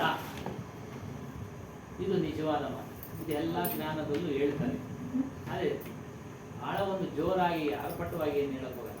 ಸುಮ್ಮನೆ ಒಂದು ಮಾತು ಹಂಗೆ ಹೇಳ್ಬಿಟ್ಟು ಸುಮ್ಮನೆ ಆಗ್ತದೆ. ಸುಮ್ಮನೆ ಹಾಡುಗಳಲ್ಲಿ ಬರ್ತಿದೆ ಏನೋ, ಜ್ಞಾನವನ್ನ ತಿಳಿದ ವ್ಯಕ್ತಿಗೆ ಯಾವುದೇ ಸೂಚಕ ಇಲ್ಲ, ಯಾವುದೇ ಏನು ಬೇಕಾಗಿಲ್ಲ. ಅವನು ಗುರು ಹೇಳಿದ ಮಾರ್ಗದಲ್ಲಿ ನಡೀತಾ ಇದ್ರೆ ಸಾಕು. ಅದಕ್ಕೆ ಹೇಳ್ತಾರೆ, ಈ ರೀತಿಯಾಗಿ ನಿಮ್ಮನ್ನ ಪಾಖಂಡಿ ಕೃತ್ಯಗಳಲ್ಲಿ, ಪಾಪದ ಕೃತ್ಯಗಳಲ್ಲಿ ತೊಡಗಿಸ್ಬಿಡ್ತಾರೆ. ಯೋಚನೆ ಮಾಡಿ. शास्त्र प्रमाण का मोह छोड़े बिना कोई सत्य ज्ञान नहीं पा सकता. ಈ ಶಾಸ್ತ್ರಗಳಲ್ಲಿ, ವಾಣಿ ಜಾಲಗಳಲ್ಲಿ ಕೆಲವರು ಮೋಹ ಇಟ್ಬಿಟ್ಟಿರ್ತಾರೆ. ಅದನ್ನು ಬಿಡೋವರೆಗೂ ಸತ್ಯ ಜ್ಞಾನ ನಮಗೆ ಅರಿವಾಗದಿಲ್ಲ. ಸತ್ಯ ಜ್ಞಾನವನ್ನ ನಮಗೆ ತಿಳಿಯಕ್ಕೆ ಆಗೋದಿಲ್ಲ. ಏನು ಅವ್ರು ಹೇಳಂತ ಆಚಾರ ವಿಚಾರಗಳಲ್ಲಿ ಮಾಡೋದ್ರಲ್ಲಿ ನಂಬಿಕೆ, ಮೋಹ ಇತ್ಯಾದಿ. ಮೋಹ ಏನಕ್ಕೆ ಬರೋದು ಅಂದ್ರೆ, ವಿಚಾರದಲ್ಲಿ ಶ್ರೀಮಂತರಾಗ್ಬಿಡ್ತೀವಿ ಅಂತ ಹೇಳಿರ್ತಲ್ಲ, ಅದಕ್ಕೆ ಮೋಹ ಬಂದ್ಬಿಡುತ್ತೆ. ಹೇಳಿದ್ವಲ್ಲ, ಗಂಡು ಸಂತಾನ ಆಗ್ಬಿಡುತ್ತೆ, ಮೋಹ ಬಂದ್ಬಿಡುತ್ತೆ. ಮುಂದೆ ಆಗ್ಬೋದು. ವಿಚಾರ ಮಾಡಿ ನೀವು ತಿಳಿಬೇಕು ಅವೆಲ್ಲ. ಯಾವುದೇ ಕಾರಣಕ್ಕೂ ಪ್ರಾರಬ್ಧ ಕರ್ಮಾನುಸಾರ, ಈ ಪುಸ್ತಕದಲ್ಲಿ ಬರ್ದಿದೆ, ಎಲ್ಲ ಪುಸ್ತಕದಲ್ಲೂ ಬರ್ದಿದೆ. ಪ್ರಾರಬ್ಧ ಕರ್ಮಾನುಸಾರ ಏನೇನು ನಿಮಗೆ ದಕ್ಕಬೇಕು ಅನ್ನೋದು ಇದೆಯೋ ಅದೇ ದಕ್ಕಬೇಕು. ಇಲ್ಲಾದ್ರೆ ದಕ್ಕದಿಲ್ಲ. सोई कहता सोई होवोगे, अर्थात जैसा कहोगे वैसा हो जाओगे. ನೋಡಿ, ನಾವು ಏನನ್ನ ಮಾತನಾಡ್ತಾ ಇರ್ತೀವೋ ಅದರಂತೆ ನಾವು ಆಗ್ಬಿಡ್ತೀವಿ. ಏನನ್ನ ಮಾತನಾಡ್ತಾ ಇರ್ತೀವಿ, ಜ್ಞಾನದ ವಿಚಾರ ಹೇಳ್ತಾ ಇದ್ರೆ ನಾವು ಜ್ಞಾನಿಗಳೇ ಆಗಲ್ಲ. ಪಾರಕಿ ವಿಚಾರ ಹೇಳ್ತಾ ಇದ್ರೆ ಪಾರಕಿ ಜ್ಞಾನಿಗಳೇ ಆಗೋದು, ಪಾರಕಿ ಸಂತರೇ ಆಗೋದು. ಬೇರೆ ಶಬ್ದಗಳು ಬರೋದಿಲ್ಲ ಅವರ ಕಡೆಯಿಂದ. ಉದಾಹರಣೆ ಕೊಡ್ತಾರೆ, ನಾವು ನಮ್ಮ ಸ್ನೇಹಿತರ ಜೊತೆ ಯಾವ ಯಾವ ವಿಷಯಗಳಲ್ಲಿ ನಾವು ಚರ್ಚೆ ಮಾಡ್ತಾ ಇರ್ತೀವೋ ಅದು ನಮ್ಮ ಮನಸ್ಸಿನಲ್ಲಿ ಕುಳಿತುಕೊಂಡ್ಬಿಡುತ್ತೆ. ಅದರಂತೆ ನಾವು ಆಗ್ಬಿಡ್ತೀವಿ.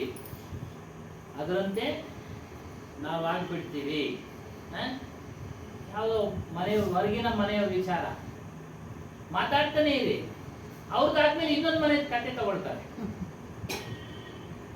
ಅವ್ರು ಪಕ್ಕದ ಮನೆಯಲ್ಲೇನು ವಿಚಾರ ಮುಗಿದೋಯ್ತು ಅವ್ರದ್ದು, ಇದ್ಯಾವುದೋ ಆ ಕಡೆ ಬೀದಿಯಲ್ಲಿ ಇರೋರು ಮನೆ ಕತೆ ತಗೊಂಡು ಹೇಳ್ತಾರೆ. ಪರಸ್ತ್ರೀ ಕಿ ಚರ್ಚಾ ಕರ್ತೆ ಕರ್ತೆ ವ್ಯಭಿಚಾರಿ ಬಂತಾ ಹೈ.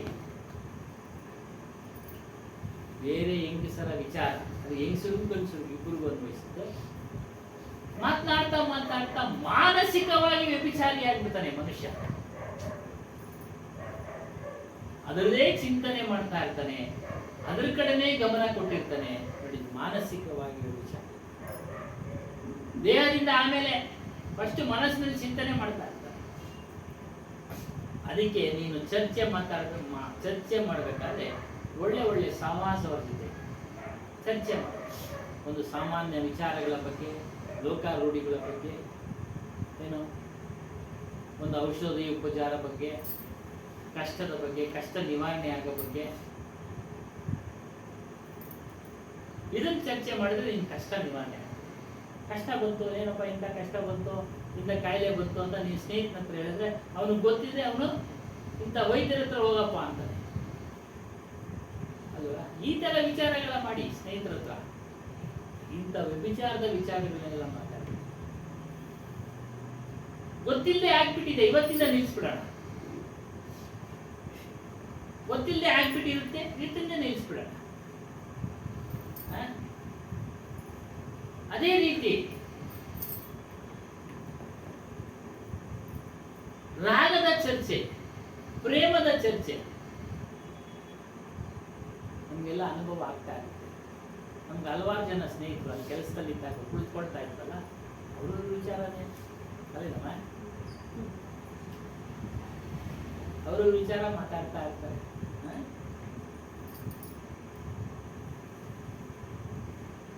ನೀನ್ ಯಾವ ವಿಚಾರ ಮಾತಾಡ್ಬೇಕು ಅಂದ್ರೆ ಜ್ಞಾನದ ವಿಚಾರ ಮಾತಾಡು, ವೈರಾಗ್ಯದ ವಿಚಾರ ಮಾತಾಡು. ಅದರಂತೆ ನೀನಾಗ್ಯ. ಏವಂ ವೈರಾಗ್ಯ की चर्चा करते करते आदमी वैरागी बनता है. ವೈರಾಗ್ಯದ ವಿಚಾರ ಹೇಳಿ, ಇಲಾಖೆದ ಬೋರ್ಡ್ ಅದೇನಮ್ಮ, ಬದುಕು ಎಷ್ಟು ಶ್ರೀಮಂತವಾಗಿದೆ ಅನ್ನೋದಕ್ಕಿಂತ ಎಷ್ಟು ನೆಮ್ಮದಿಯಾಗಿದ್ದೇವೆ ಅನ್ನೋದೇ ಮುಖ್ಯ. ಅದಕ್ಕೂ ಮೊದಲೇನೋ ಒಂದಾಗ್ತಿತ್ತು, ಸಹನೆ, ತಾಳ್ಮೆ. ಅದಕ್ಕೇನು ಖರ್ಚಾಗಲ್ಲ, ಅದರಿಂದ ಗಳಿಸ್ಕೋಬಹುದು ಜಾಸ್ತಿ. ನೋಡಿ, ಅಂತ ವಿಚಾರಗಳನ್ನ ಅಳವಡಿಸ್ಕೊಂಡಾಗ ಇದು ಹೇಗೆ ಅಂತ ನಾವು ಚರ್ಚೆ ಮಾಡ್ತಾ ಇದ್ರೆ ನಮ್ಮಲ್ಲಿ ಸಹನೆ ಬಂದ್ಬಿಡುತ್ತೆ, ನಮ್ಮಲ್ಲಿ ತಾಳ್ಮೆ ಬಂದ್ಬಿಡುತ್ತೆ, ನಮ್ಮಲ್ಲಿ ಸಹನೆ ಬಂದ್ಬಿಡುತ್ತೆ. ಹೇಗೆ ಈ ಚರ್ಚೆಗಳೆಲ್ಲ ಉತ್ಪತ್ತಿಯಾಗೋದು, ಶಬ್ದಗಳೆಲ್ಲ ಉತ್ಪತ್ತಿಯಾಗೋದಿಲ್ಲಿ ನಮ್ಮ ಮನಸ್ಸಿನಲ್ಲಿ. ಮೊದಲು ಮನಸ್ಸಿನಲ್ಲಿ ಉತ್ಪತ್ತಿ ಆಗುತ್ತೆ, ಆಮೇಲೆ ಹೊರಗಡೆ ಮಾತನಾಡಕ್ಕೆ ಶುರು ಮಾಡ್ತೀವಿ, ಚರ್ಚೆ ಮಾಡ್ತೀವಿ, ಆಮೇಲೆ ಅದನ್ನ ಕ್ರಿಯೆಯ ಮೂಲಕ ಮಾಡ್ತೀವಿ. ಪ್ಲಾನ್ ಮಾಡೋರೆಲ್ಲ ಹೆಂಗ್ ಮಾಡೋದು? ದೊಡ್ಡವರು ಹೊರಗಡೆ ಮಾಡೋರು ಮತ್ತೊಂದು ನೀಲಿ ನಕ್ಷೆಗಳು ಹಾಕೋತಾರೆ. ರಾಜಕೀಯ ನೇತಾರರು ಅಷ್ಟೇ, ಮೊದಲೆಲ್ಲ ಪ್ಲಾನ್ ಮಾಡ್ತಾರೆ. ಹೆಂಗೆ ನಾವು ಮನಸ್ಸಿನಲ್ಲಿ. ಅದಕ್ಕೆ ಮೀಟಿಂಗ್ ಅಂತ ಕರೆಯೋದು. ಮೀಟಿಂಗ್ ಐತೆ ಬನ್ನಿ, ಹೇಳಪ್ಪ ನಿಮ್ಮಲ್ಲಿ ಮನಸ್ಸಿನಲ್ಲಿ ಸಲಹೆ, ಈ ಸಬ್ಜೆಕ್ಟ್ ಕೊಟ್ಬಿಡ್ತಾರೆ ಏನಮ್ಮ ಅಲ್ವಾ? ಹೌದು, ಎಲ್ಲರೂ ಒಂದೊಂದು ಹೇಳಿದಾಗ ಅದನ್ನ ಒಂದು ನೀಲಿ ನಕ್ಷೆಯಾಗಿ ಮಾಡ್ಕೊಡ್ತಾರೆ. ಅದನ್ನೇ ಇಲ್ಲಿ ಹೇಳ್ತಾರೆ, ಮನಸ್ಸಿನಲ್ಲಿ ಉತ್ಪತ್ತಿ ಆಗುತ್ತೆ. ಮಹಾಭಾರತದಲ್ಲಿ ಯುದ್ಧ ಮಾಡೋದಕ್ಕೂ ಮೊದಲೇ ನೀಲಿ ನಕ್ಷೆ ಮಾಡ್ಕೊಂಡೇ ಮಾಡ್ತಾರೆ. ಈಗ ಹೋಗ್ಬೇಕು, ಇವರು ಹಿಂಗ್ ಸಾಯಿಸ್ಬೇಕು, ಎಲ್ಲ ಪ್ಲಾನಿಂಗ್. ಪ್ಲಾನ್ ಇಲ್ಲದೆ ಮನುಷ್ಯ ಯಾವ ಕೆಲಸನೂ ಮಾಡೋದಿಲ್ಲ, ಏಕಾಏಕಿ ಏನು ಮಾಡೋದಿಲ್ಲ, ಸರಿ ಹೋಗಲ್ಲ, ಆಗೋದಿಲ್ಲ. ಅಂದ ಮನಸ್ಸಿನಲ್ಲಿ ಉತ್ಪತ್ತಿ ಆಗುತ್ತೆ, ನಂತರ ಅದನ್ನ ಚರ್ಚೆ ಮಾಡ್ತಾರೆ, ನಂತರ ಕ್ರಿಯೆಗೆ ಮಾಡ್ತಾರೆ. ಯಾವುದೇ ವಿಚಾರ, ಯಾವುದೇ ವಿಷಯಗಳ ಬಗ್ಗೆ ಆಗಾಗ್ಗೆ ಮಾತನಾಡ್ತಾ ಇದ್ರೆ ಆತನ ವ್ಯಕ್ತಿಯ ಮನಸ್ಸಿನಲ್ಲಿ ಅದು ಉಳಿದುಕೊಂಡ್ಬಿಟ್ಟು ಅದೇ ಪ್ರಾಕ್ಟೀಸ್ ಮಾಡ್ತಾರೆ. ನಾಟಕ ಪ್ರಾಕ್ಟೀಸ್ ಮಾಡೋರು ಹಿಂದೆ ಎಲ್ಲ ನೋಡಿದ್ರಲ್ಲ, ದಿನ ಬೆಳಿಗ್ಗೆ ಸಾಯಂಕಾಲ ಅವ್ರಿಗೆ ಪಾಠ. ನಾವು ಸಣ್ಣ ಹುಡುಗರಲ್ಲಿ ನಾಟಕ ಮಾಡಿದ್ವಿ, ಡೈಲಿ ಪಾಠ, ನಾಟಕದ ದಿನ ಆಗೋರ್ಗು ಹಾಡು ಹೇಳಿ ಹಿಂಗೇಳು ಇದು ಸರಿ ಇಲ್ಲ, ಇದು ಸರಿಗಿಲ್ಲ, ರಾಗ. ನೋಡಿ, ವಿದ್ಯಾರ್ಥಿನೂ ಅಷ್ಟೇ ಪ್ರಾಕ್ಟೀಸ್ ಮಾಡಿದ್ರೆ ಅವನು ಬರೆಯಕ್ಕಾಗತ್ತ. ಅದೇ ರೀತಿ ಮನಸ್ಸಿನಲ್ಲಿ ಉಂಟಾಗತಕ್ಕಂಥ ವಿಚಾರಗಳನ್ನು ನಾವು ಮನನ ಮಾಡ್ತಾ ಇದ್ರೆ ಅದು ನಮಗೆ ಕ್ರಿಯೆ ರೂಪ ಹೊರಗಡೆ ಬಂದ್ಬಿಡುತ್ತೆ. ಅದನ್ನ ನೀನು ತಿಳಿದು ನಿಯಂತ್ರಣ ಮಾಡ್ಕೊಳ್ಬೇಕು ಅನ್ನೋದು ಹೇಳ್ತಾ ಇರೋದು. ಮನುಷ್ಯನ ವಿಶೇಷ ಏನು ಅಂದ್ರೆ ವರ್ಣಾತ್ಮಕವಾಗಿ ಮಾತಾಡ್ತಾನೆ, ರಮಣೀಯವಾಗಿ ಮಾತಾಡ್ತಾನೆ. ಮಾತಿನಲ್ಲಿ ಅವನ ಶೈಲಿ, ಅವನ ಕೌಶಲ್ಯ, ಸತ್ಯವಾದ ವಿಚಾರಗಳನ್ನ ಬೇರೆ ಬೇರೆ ವಿಧದಲ್ಲಿ ಮಾಡಿದಾಗ ಆಕರ್ಷಣೆ ಆಗ್ಬಿಡುತ್ತೆ ಆ ವ್ಯಕ್ತಿ ಮೇಲೆ. ಅಸತ್ಯನೂ ಹೇಳುವಂಥವ್ರು ಇದ್ದಾರೆ, ಸತ್ಯಕ್ಕೆ ತಲೆ ಮೇಲೆ ಹೊಡೆದಂಗೆ ಆಕರ್ಷಣೆ ಆಗ್ಬಿಡುತ್ತೆ, ನಿಜ ಏನೋ ಅನಿಸುತ್ತೆ. ಯಾಕಂದ್ರೆ ಅವನಲ್ಲಿ ಬುದ್ಧಿ ಇದೆ, ಮನಸ್ಸಿದೆ, ತಿಳುವಳಿಕೆ ಇದೆ, ಜ್ಞಾನ ಇದೆ.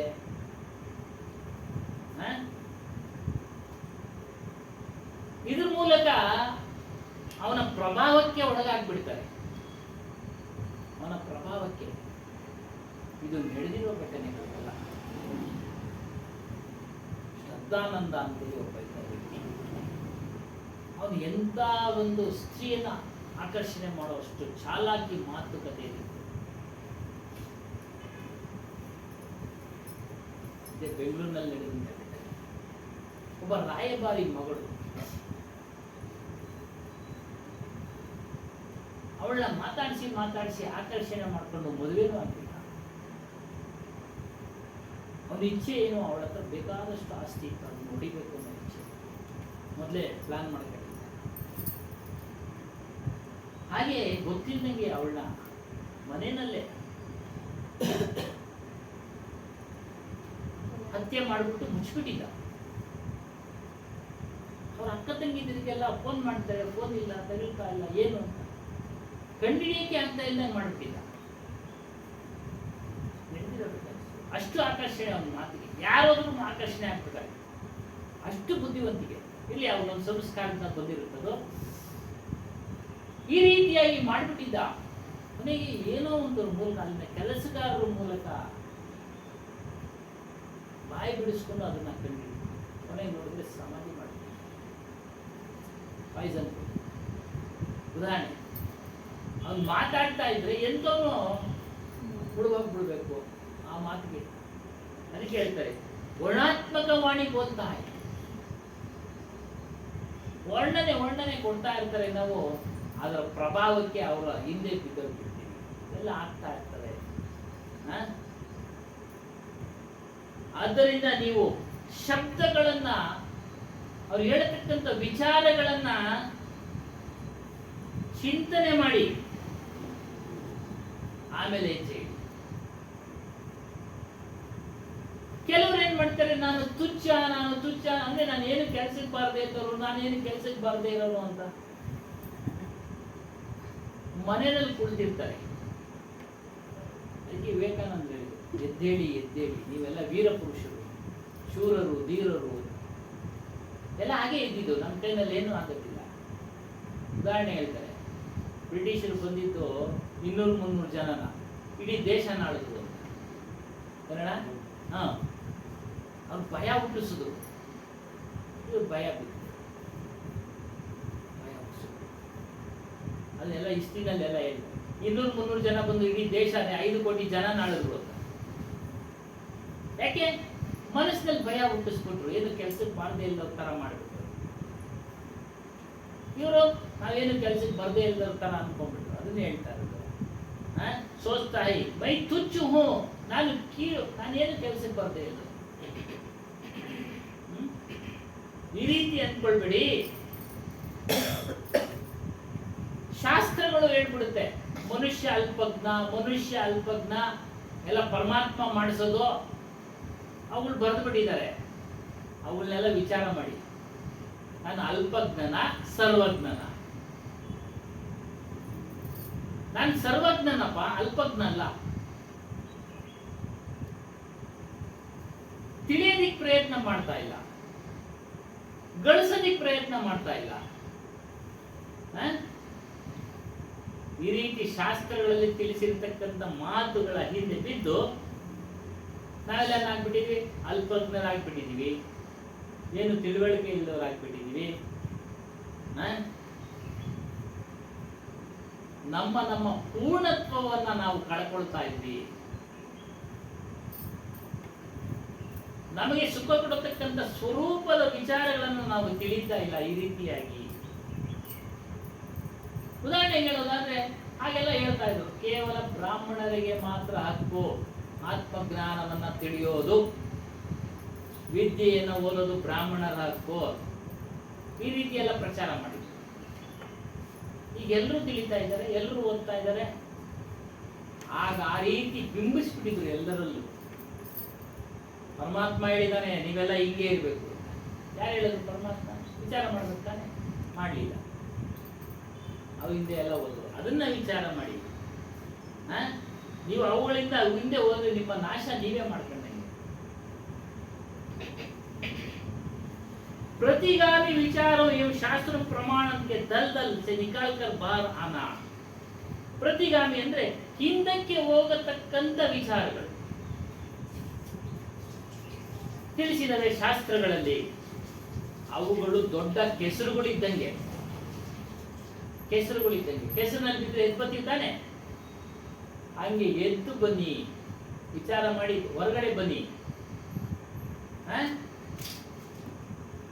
आत्मज्ञान और आत्मविश्वास का सर्वाधिक जोरदार वचन है. सद्गुरु ಹೇಳ್ತಾ ಇದ್ದಾರೆ, ನಾನು ನಿಂತು ಕಬೀರ್ ಸಾಹೇಬರು ನಿಂತು ಹೇಳ್ತಾ ಇದ್ದೀನಿ, ನೀನು ಪರಮಾತ್ಮ. ಹುಜೂರ್ ಅನ್ನೋದು ಅರಬ್ಬಿ ಭಾಷೆ. ದೊಡ್ಡವ್ರಿಗೆ ಹುಜೂರ್ ಅನ್ನೋದು ಒಡೆಯ, ರಾಜ.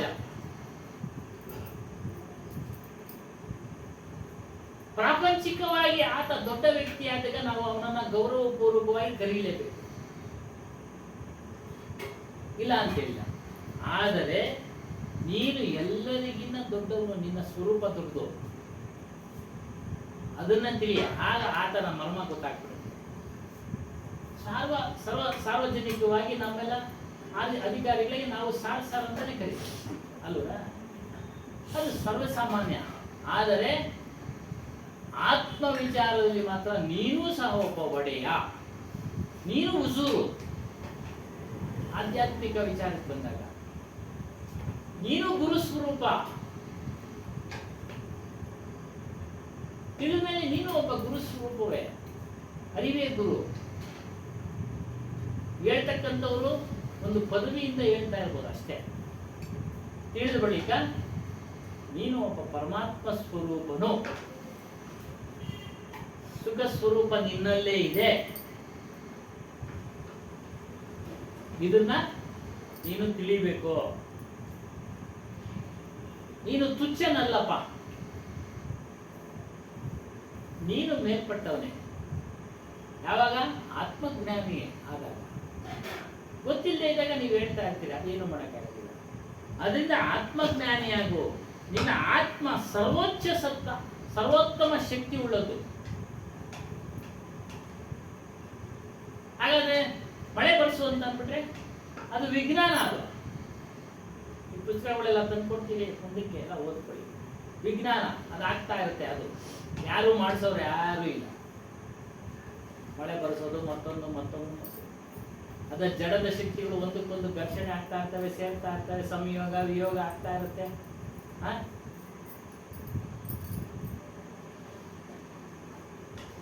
ಸರ್ವೋಚ್ಚ ಸತ್ತ ಅಂತ ಮಳೆ ಬರ್ಸೋ ಅವೆಲ್ಲ ಆಗುತ್ತೆ. ಅದೆಲ್ಲ ವಿಜ್ಞಾನ. ಅದನ್ನು ಮಾಡಿಬಿಟ್ಟಿದ್ದಾರೆ ಕೆಲವರೆಲ್ಲ. ಪಂದ್ಯ ಇಟ್ಟಾಗ ದೊಡ್ಡ ಮಹಾ ಸಾಧಕರು ಮಾಡಿ ತೋರಿಸಿದ್ದಾರೆ. ಆಮೇಲೆ ಹೇಳ್ತಾರೆ ಇದೆಲ್ಲ ಶಾಶ್ವತ ಅಲ್ಲ, ಸಿದ್ಧಿಗಳು ಬರೀ.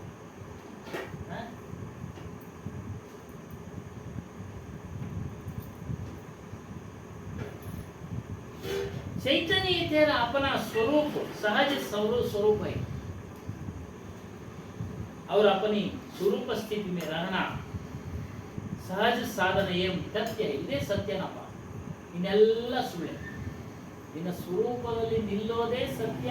ಅದು ಶಾಶ್ವತವಾದ ಆನಂದ ಕೊಡುತ್ತೆ, ಶಾಶ್ವತವಾದ ಸುಖ ಕೊಡುತ್ತೆ. ಅದೇ ಮೋಕ್ಷ, ಬೇರೆ ಯಾವುದು ಲೋಕ ಇಲ್ಲ. ವೈಕುಂಠ, ಬ್ರಹ್ಮ, ಕೈಲಾಸ ಅವೆಲ್ಲ ಕಲ್ಪನೆಗಳಿಂದ ಮಾಡಿದ್ದಾರೆ. ಅಕಸ್ಮಾತ್ ಇದ್ರೂ ಅಲ್ಲಿ ಹೋದ್ರೂ ಮತ್ತೆ ವಾಪಸ್ ಬಂದ್ಬಿಡ್ಬೇಕು, ಮತ್ತೆ ವಾಪಸ್ ಬಂದ್ಬಿಡ್ಬೇಕು. ಜಿಸ್ಸೆ ಕೋಸ್ತವ ಸ್ವಯಂ ಹೋ ಹೇಳ್ತಾರೆ. ನೀನು ಯಾವುದನ್ನ ಹುಡುಕ್ತಾ ಇದೆಯಾ? ಪರಮಾತ್ಮನನ್ನು ಹೊರಗಡೆ ಹುಡುಕ್ತಾ ಇದೆಯಾ? ಅದು ನೀನೇ ಆಗಿದ್ಯಪ್ಪ. ಸ್ವಯಂ ಹೋ, ನೀನೇ ಆಗಿದ್ಯಾ. ಅದನ್ನ ತಿಳಿಯುವಂತನಾಗು, ಅದನ್ನ ತಿಳಿಯುವಂತನಾಗು. ಅದು ತಿಳಿಯೋದಕ್ಕೆ ಶಬ್ದಗಳು ಬೇಕು ಮೊದಲು. ಆ ಶಬ್ದಗಳನ್ನ ತಿಳಿಸುವಂತ ಕಡೆ ನೀನು ಕೇಳಬೇಕು. ಹೋಗಿ ಸುಳ್ಳಿನ ಶಬ್ದಗಳನ್ನ ತಿಳಿಸೋ ಕಡೆ ಹೋದ್ರೆ ಸುಳ್ಳೇ ಹೇಳೋದು. ಜ್ಞಾನವನ್ನ, ನಿಜವಾದ ಜ್ಞಾನವನ್ನ ತಿಳಿಸೋ ಕಡೆ ಹೋಗು, ತಿಳಿ. ಜಡ ಅಂದ್ರೇನು, ಚೈತನ್ಯ ಅಂದ್ರೇನು, ಅವುಗಳನ್ನ ತಿಳಿಬೇಕು. ಹೇಳ್ತಾ ಇರ್ತೀವಿ ಜಡ ಅಂದ್ರೇನು, ತನಗೆ ತಾನೇ ಏನು ಅನ್ನೋದು ಗೊತ್ತಿಲ್ಲ, ಅವು ಜಡ. ಭೂಮಿ ಗೊತ್ತಿಲ್ಲ, ಅದಕ್ಕೆ ಬೆಂಕಿ ಅದಕ್ಕೆ ಗೊತ್ತಿಲ್ಲ ನಾನು ಯಾರು ಅಂತ. ನೀರು ನಾನು ಯಾರು ಅನ್ನೋದು ಗೊತ್ತಿಲ್ಲ. ನಾವು ಹೇಳ್ತಾ ಇರೋದು ಮನುಷ್ಯ, ನೀರು ಇದು ಬೆಂಕಿ, ಇದು ಭೂಮಿ.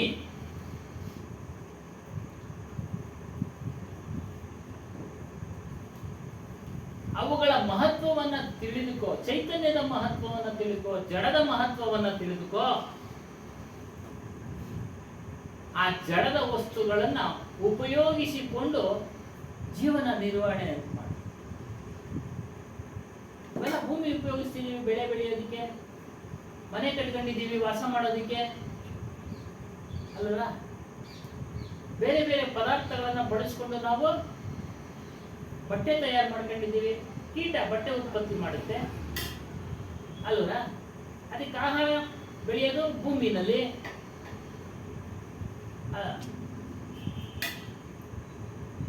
ಭೂಮಿ ಆಹಾರ ಕೊಡ್ತಾ ಇದೆ, ಅದಕ್ಕೆ ಕೆಲಸ ಅದು. ಆದರೆ ಅದು ನಿನಗೆ ಮೋಕ್ಷ ಕೊಡಲ್ಲ, ಬಿಡುಗಡೆ ಕೊಡಲ್ಲ.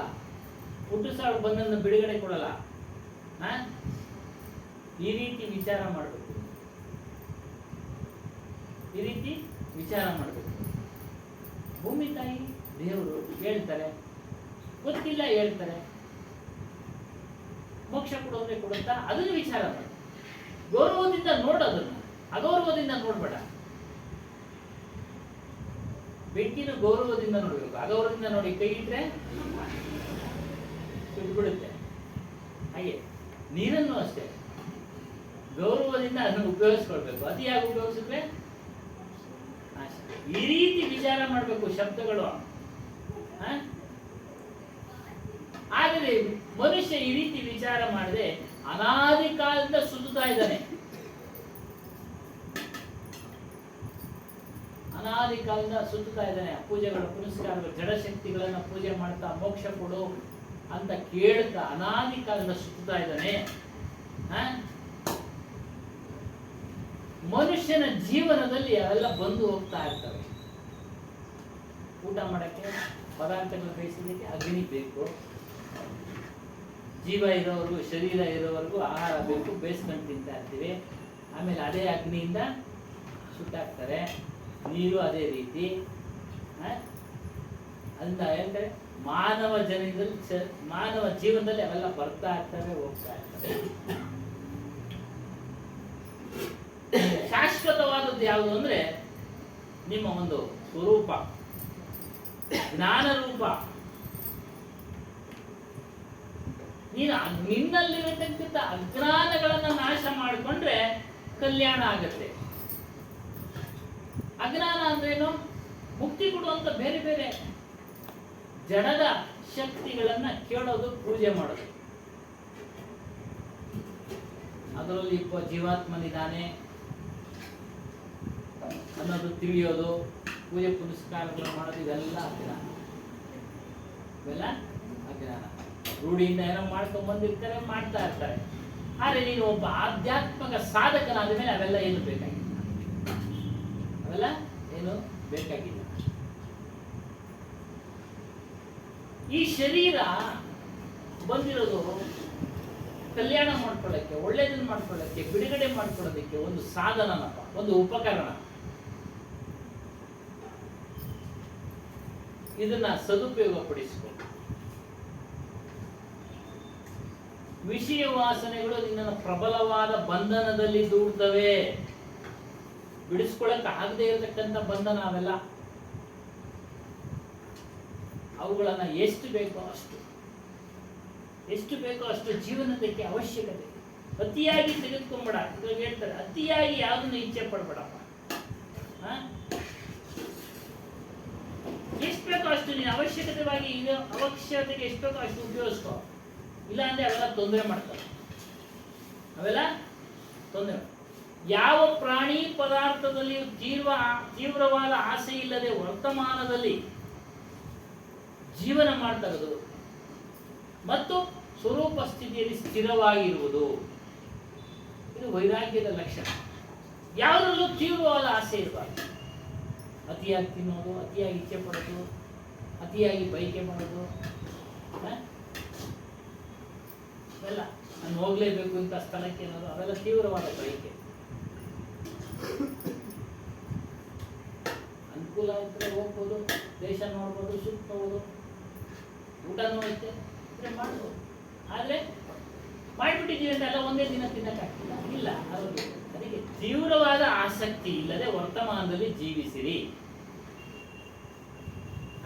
ಎಷ್ಟು ಬೇಕೋ ಅಷ್ಟು ನಮಗೆ ಹೊಟ್ಟೆಗೆ ಎಷ್ಟು ರುಚಿಯಾಗಿರೋ ಉಪ್ಪು, ಹುಳಿ, ಖಾರ ಎಲ್ಲ ಬೇಕಾಗುತ್ತೆ ಆರೋಗ್ಯದ ದೃಷ್ಟಿಯಿಂದ. ಅಗತ್ಯಕ್ಕೆ ಅನುಗುಣವಾಗಿ ನೀವು ತೆಗೆದುಕೊಳ್ಳಿ. ಇನ್ನು ವಾಣಿ ಜಾಲ, ಅದು ಏನು ಕಡಿಮೆ ಬಂಧನ ಅಲ್ಲ. ವಾಣಿ ಅಂದ್ರೆ ಶಬ್ದಗಳು, ಜಾಲ ಅಂದ್ರೆ ಬಲೆ. ಮಾತಿನ ಬಲೆಗಳಲ್ಲಿ, ಆಗಲೇ ಮಾತಿನ ಬಲೆಗಳಲ್ಲಿ ಸಿಕ್ಕಾಕ್ಸ್ಕೊಂಡ್ಬಿಡ್ತಾವ ನಮ್ಮನ್ನ. ಅದನ್ನ ನೀನು ವಿಚಾರ ಮಾಡಬೇಕು. ಸತ್ಯನ ಸುಳ್ಳ, ಸತ್ಯನ ಸುಳ್ಳ. ಎಷ್ಟೊಂದು ಹೇಳ್ಬಿಡ್ತು ನಮ್ಮ ಜೀವಮಾನದಲ್ಲಿ. ಗಣೇಶ ಹಾಲು ಕೊಡ್ಬಿಟ್ಟ ಅಂತ ಅಲ್ಲೇ ಬೇವಿನ ಮರದಲ್ಲಿ ಹಾಲು ಬರ್ತಾ ಇದೆ ಅಂತ ಏನಣ್ಣ ಎಷ್ಟೊಂದು ನಡೆದು.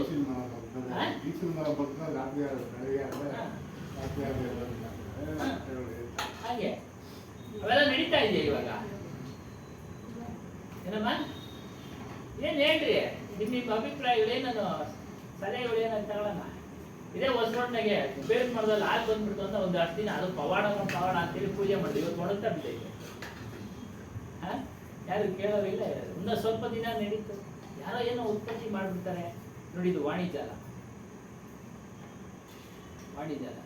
ಅದರಲ್ಲಿ ತೊಡಗಿಸ್ಕೊಂಡು ಬಿಡ್ತಾರೆ. ಗಣೇಶನ ಹಾಲು ಕುಡಿತಾವನೆ ಅಂತ ನಾವು ಅವಾಗ ಹಬ್ಬಿಸ್ಬಿಟ್ಟಿದ್ರು. ಇಡೀ ಸಿಟಿ ಪೂರ್ತಿ ಗಣೇಶನ ಕುಡಿಸಿದ್ದೆ. ಇವಾಗ ಗಣೇಶನ ಎಲ್ಲಾರು ಕುಡಿಸ್ಬೋದಾಯ್ತಲ್ಲ. ಎಲ್ಲ ಊರೆಲ್ಲ ಕುಣಿಸಿದ್ರು. ಅದು ಏನೋ ಸುಳ್ಳು ವಾಣಿಜ್ಯಾಲ. ಅದು ಮೆಟಾಲಿಕ್, ಅದು ನೀರನ್ನು ಎಳೆಯೋ ಶಕ್ತಿ ಇದೆ. ನೀರನ್ನ ಎಳೆಯೋ ಶಕ್ತಿ ಇದೆ. ಅದು ಅಷ್ಟೇ. ಸಾಯಿಬಾಬಾ ಕಂಡುಬಿಟ್ಬಿಟ್ಟ ಅಂತೇಳಿ ಅವನು ಮೂಟೆ ತುಂಬ ದುಡ್ಡು ಮಾಡ್ಕೊಂಬಿಟ್ಟ. ಮನೆ ತುಂಬ ಮನೆ ಇಕ್ಕಿದೆ ಎಲ್ಲ ಪೊಲೀಸರೆಲ್ಲ ಹಿಡಿದ್ರಲ್ಲ, ಏನೋ ಮ್ಯಾಜಿಕ್ ಮಾಡಿಬಿಡ್ತಾರೆ.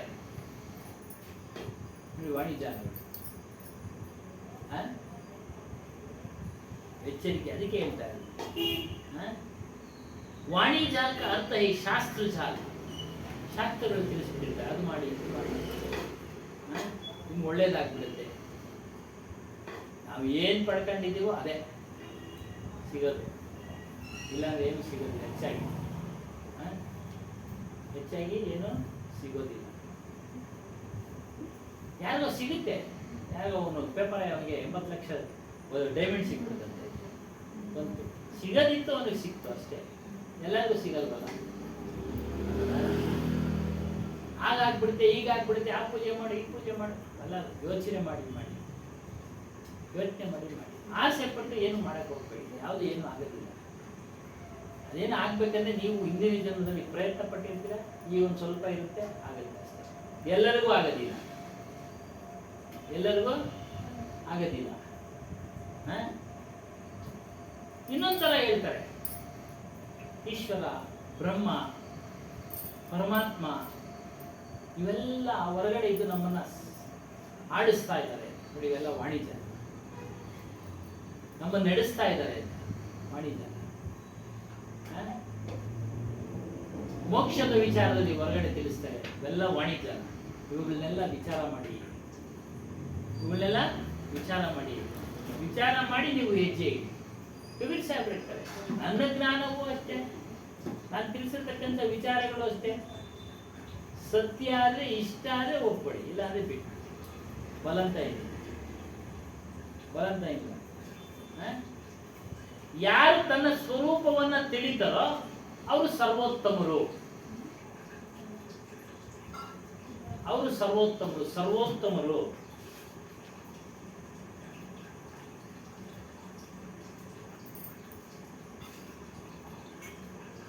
ಹೇಗೆ ತಿಳಿಯೋದು ಅಂತ ಅಂದ್ರೆ ಅದಕ್ಕೆಲ್ಲ ಸಾಧನೆಗಳಿದೆ.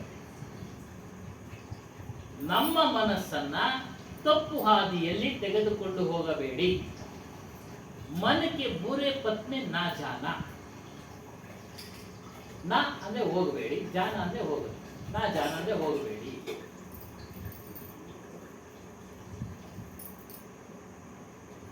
सारे दृश्य चित्रों के दृष्टा चेतन स्वरूप की सर्वोपरि महत्व ಇವೆಲ್ಲ ತಿಳಿಯಬೇಕು. ನೀವು ಎಲ್ಲಾ ದೃಶ್ಯಗಳನ್ನ ನೋಡತಕ್ಕಂಥವನು, ತಿಳಿಯತಕ್ಕಂಥವನು ಬೇರೆ ಇದ್ದಾನೆ. ಅವನು ಯಾರು ಅಂದ್ರೆ ಅವಿನಾಶಿ ಸ್ವರೂಪನಾದ ನಮ್ಮ ಸ್ವರೂಪ.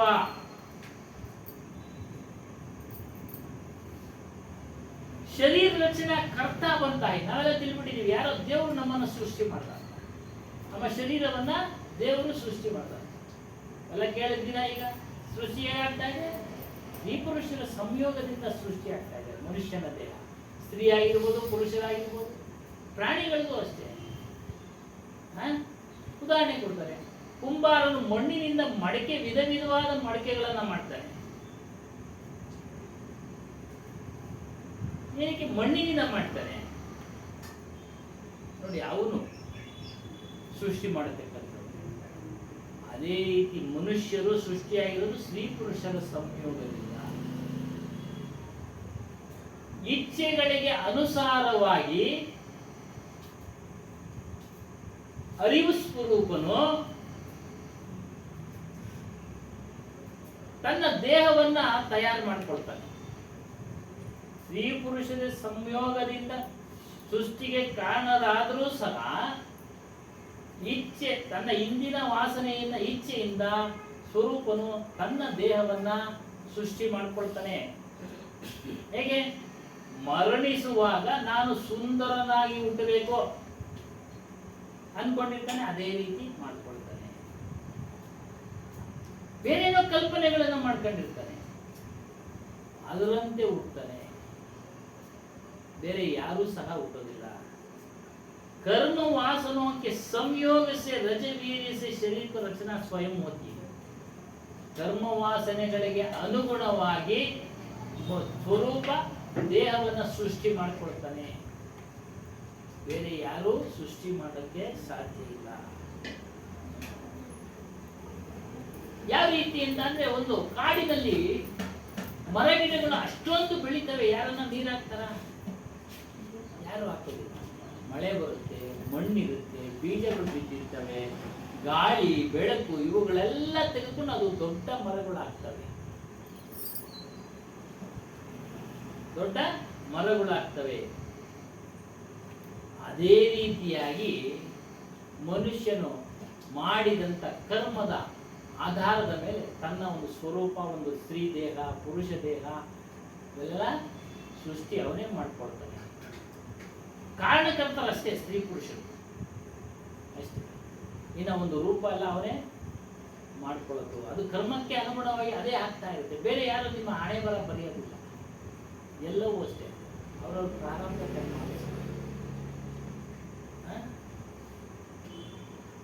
ಈ ಪ್ರಕಾರವಾಗಿ ದೇಹ ಸೃಷ್ಟಿಯಾಗುತ್ತಪ್ಪ. ಯಾವುದೋ ಒಂದು ವಿಧಿ ನಿನ್ನನ್ನು ಸೃಷ್ಟಿ ಮಾಡಿಲ್ಲ. ವಿಧಿ ಅಂದ್ರೆ ನಿಯಮ. ಅದು ಈ ರೀತಿ ನಿಯಮಗಳನ್ನ ವಿಧಿ ಅಂತೇಳಿ ಹೇಳಿ ಹೊರಗಡೆ ತೋರಿಸ್ಬಿಟ್ಟಿದ್ದಾರೆ. ಅದನ್ನ ವಿಚಾರ ಮಾಡ್ಬೇಕಪ್ಪ. ಅವೆಲ್ಲ ಹಂಗೆ ಬಿದ್ದು ಮೋಸ ಹೋಗಿರೋದು. ವಿಧಿ ವಿಧಿ ವಿಧಿ ನಮ್ಮನೆ ಬರ ಅಂತ ಮೋಸ ಹೋಗ್ಬಿಟ್ಟಿದ್ದೀವಿ. ಯಾರು ಒಪ್ಪೋದಿಲ್ಲ ಈ ಮಾತುಗಳನ್ನ.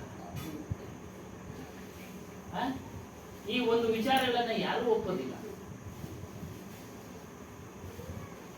ಒಪ್ಪದೇ ಇರೋದಕ್ಕೆ ಸಾಕಷ್ಟು ಜನಸಂಖ್ಯೆ ಕಡಿಮೆ, ಒಂದೊಂದ್ಸರಿ ಜಾಸ್ತಿ ಬಂದ್ಬಿಡುತ್ತೆ. ಅಲ್ಲೂ ನೆನ್ನೆ ಕಡಿಮೆ ಪಕ್ಷಗಳು ಅದು ಇದು ಅದೇನಮ್ಮ ಏನು ಮಾಡೋಕ್ಕಾಗಲ್ಲ. ರೂಢಿಗಳು ಬರ್ತಾ ಇರ್ತಾರೆ, ಹೋಗ್ತಾ ಇರ್ತಾರೆ. ಇದು ನಿಯಮನಪ್ಪ.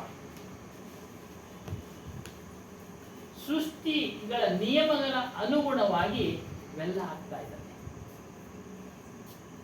ತಮಿಳ್ನಾಡಲ್ಲಿ ಒಂದ್ಸಲಿ ಏನೋ ಬಂದ್ಬಿಡ್ತಲ್ಲ, ಸಮುದ್ರದಲ್ಲಿ ಏನೋ ಬಂತಲ್ಲ ಸುನಾಮಿ. ಎಲ್ಲ ಕಡೆ ಯಾಕೆ ಬರಲಿಲ್ಲ?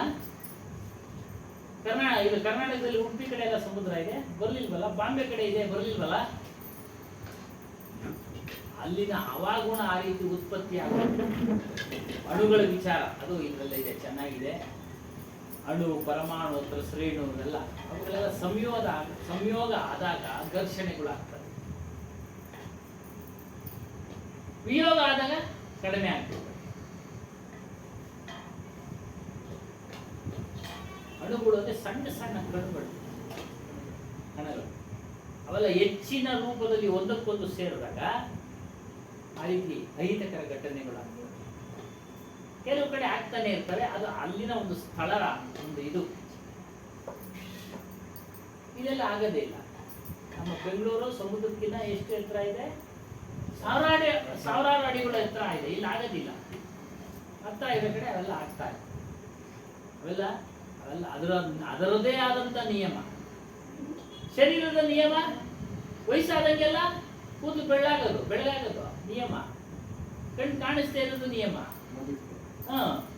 ಅಲ್ವಲ್ಲ? ಹಾಗೆ ಅದು ರೀತಿ ನಿಯಮ. ಯಾರು ಏನು ಮಾಡ್ತಾ ಇಲ್ಲಪ್ಪ. ಈ ರೀತಿ ಭ್ರಮೆನಲ್ಲಿ, ವಾಣಿಜ್ಯದಲ್ಲಿ ಬೇರೆ ಯಾರೋ ಮಾಡ್ತಾ ಇದ್ದಾರೆ ಅಂತೇಳಿ ನಿಮ್ಮನ್ನು ಮುಳುಗಿಸ್ತಾರೆ. ಅದನ್ನ ನೀವು ವಿಚಾರ ಮಾಡ್ತೀವಿ. ಜಡಚೇತನ ಧರ್ಮ ಸ್ವಭಾವಕತ ಕಾರಣ ಕಾರ್ಯ ವ್ಯವಸ್ಥಾಪನ ಈ ಸಮಸ್ಯೆ. ಜಡದ ಲಕ್ಷಣಗಳೇನು, ಜಡದ ಗುಣಗಳೇನು, ಜಡದ ಕ್ರಿಯೆಗಳೇನು, ಇವುಗಳನ್ನ ತಿಳಿಬೇಕು. ಜಡದ ಲಕ್ಷಣ ತನ್ನನ್ನು ತಾನಂತೆ ಅರಿತಾ ಇಲ್ಲ. ಅದರ ಕ್ರಿಯೆಗಳು ಬೆಂಕಿ ಉರಿಯೋ ಕ್ರಿಯೆ, ನೀರು ತಣ್ಣ ಕೋಮಲದ ಕ್ರಿಯೆ, ಭೂಮಿ ಗಟ್ಟಿಯ ಕ್ರಿಯೆ. ಅದ್ರ ಧರ್ಮಗಳು ಬೆಂಕಿ ಯಾವಾಗಲೂ ಮೇಲ್ಗಡೆನೆ ಉರಿಯೋದು, ಕೆಳಗಡೆ ಉರಿಯೋದು. ನೀರು ಕೆಳಗಡೆನೆ ಹರಿಯೋದು, ಮೇಲ್ಗಡೆ ಹರಿಯೋದು. ಇದೆಲ್ಲ ತಿಳ್ಕೊಳ್ಬೇಕಪ್ಪ, ವಿಚಾರ ಮಾಡಿ. ಇದಕ್ಕೆಲ್ಲ ದೇವರ ಕಲ್ಪನೆ ಕೊಟ್ಬಿಡ್ತಾರೆ. ಮತ್ತು ಚೈತನ್ಯದ ಲಕ್ಷಣ ಎಲ್ಲವನ್ನ ಅರಿತಾ ಇದ್ದಾನೆ. ನಿಮ್ಮನ್ನ ಅರಿತಾನೆ, ಅವ್ರನ್ನ ಅರಿತಾನೆ, ನನ್ನ ಅರಿತಾನೆ. ಚೇರು, ಕುರ್ಚಿ, ಏನೇನು ವಸ್ತುಗಳು ಮಾಡ್ತಾನೆ ಅವನೇ ಹೆಸರಿಡ್ತಾ ಇರೋದು ಮನುಷ್ಯನೇ ಅಲ್ವಾ? ಡಿಕ್ಷನರಿಗಳಲ್ಲಿ, ನಿಘಂಟುಗಳಲ್ಲಿ ಹಲವಾರು ಪದಗಳನ್ನ ಸೇರಿಸ್ತಾ ಇರೋದು ಮನುಷ್ಯನೇ, ಬೇರೆ ಯಾರು ಸೇರಿಸ್ತಾ ಇಲ್ಲ. ಹೊಸ ಹೊಸ ಪದಗಳನ್ನು ಸೇರಿಸ್ತಾನೆ. ನೀರಿಗೆ ನೀರು ಅಂತ ಇಟ್ಕೊಂಡು ಯಾರೋ ಇಟ್ಬೋದಾಗಿತ್ತು. ನೀರು ಅಂತ ಇಟ್ಕೊಂಡು ನೀರೇ ಅಷ್ಟೇ. ತಮಿಳಿನಲ್ಲಿ ತಣ್ಣಿ ಅಂತ ಅವ್ರು ಇಟ್ರು. ಆ ರೀತಿ ಹೆಸರಿಡ್ತಕ್ಕಂಥವ್ರು ನೀನಪ್ಪ, ಬೇರೆ ಯಾರು ಎಲ್ಲ ಹೆಸರಿಟ್ಟಿಲ್ಲ.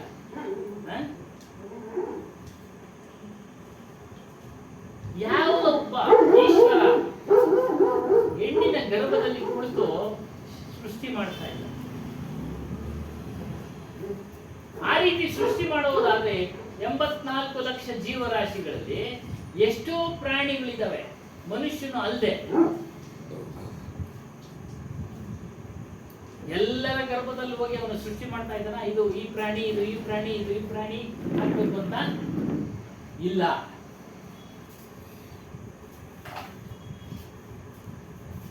ಆ ರೀತಿ ನಿಮಗೆ ಹೇಳಿ ನಿಮ್ಮನ್ನ ಭ್ರಮೆನಲ್ಲಿ ಮುಳುಗಿಸ್ತಾರೆ. ಎಚ್ಚರ.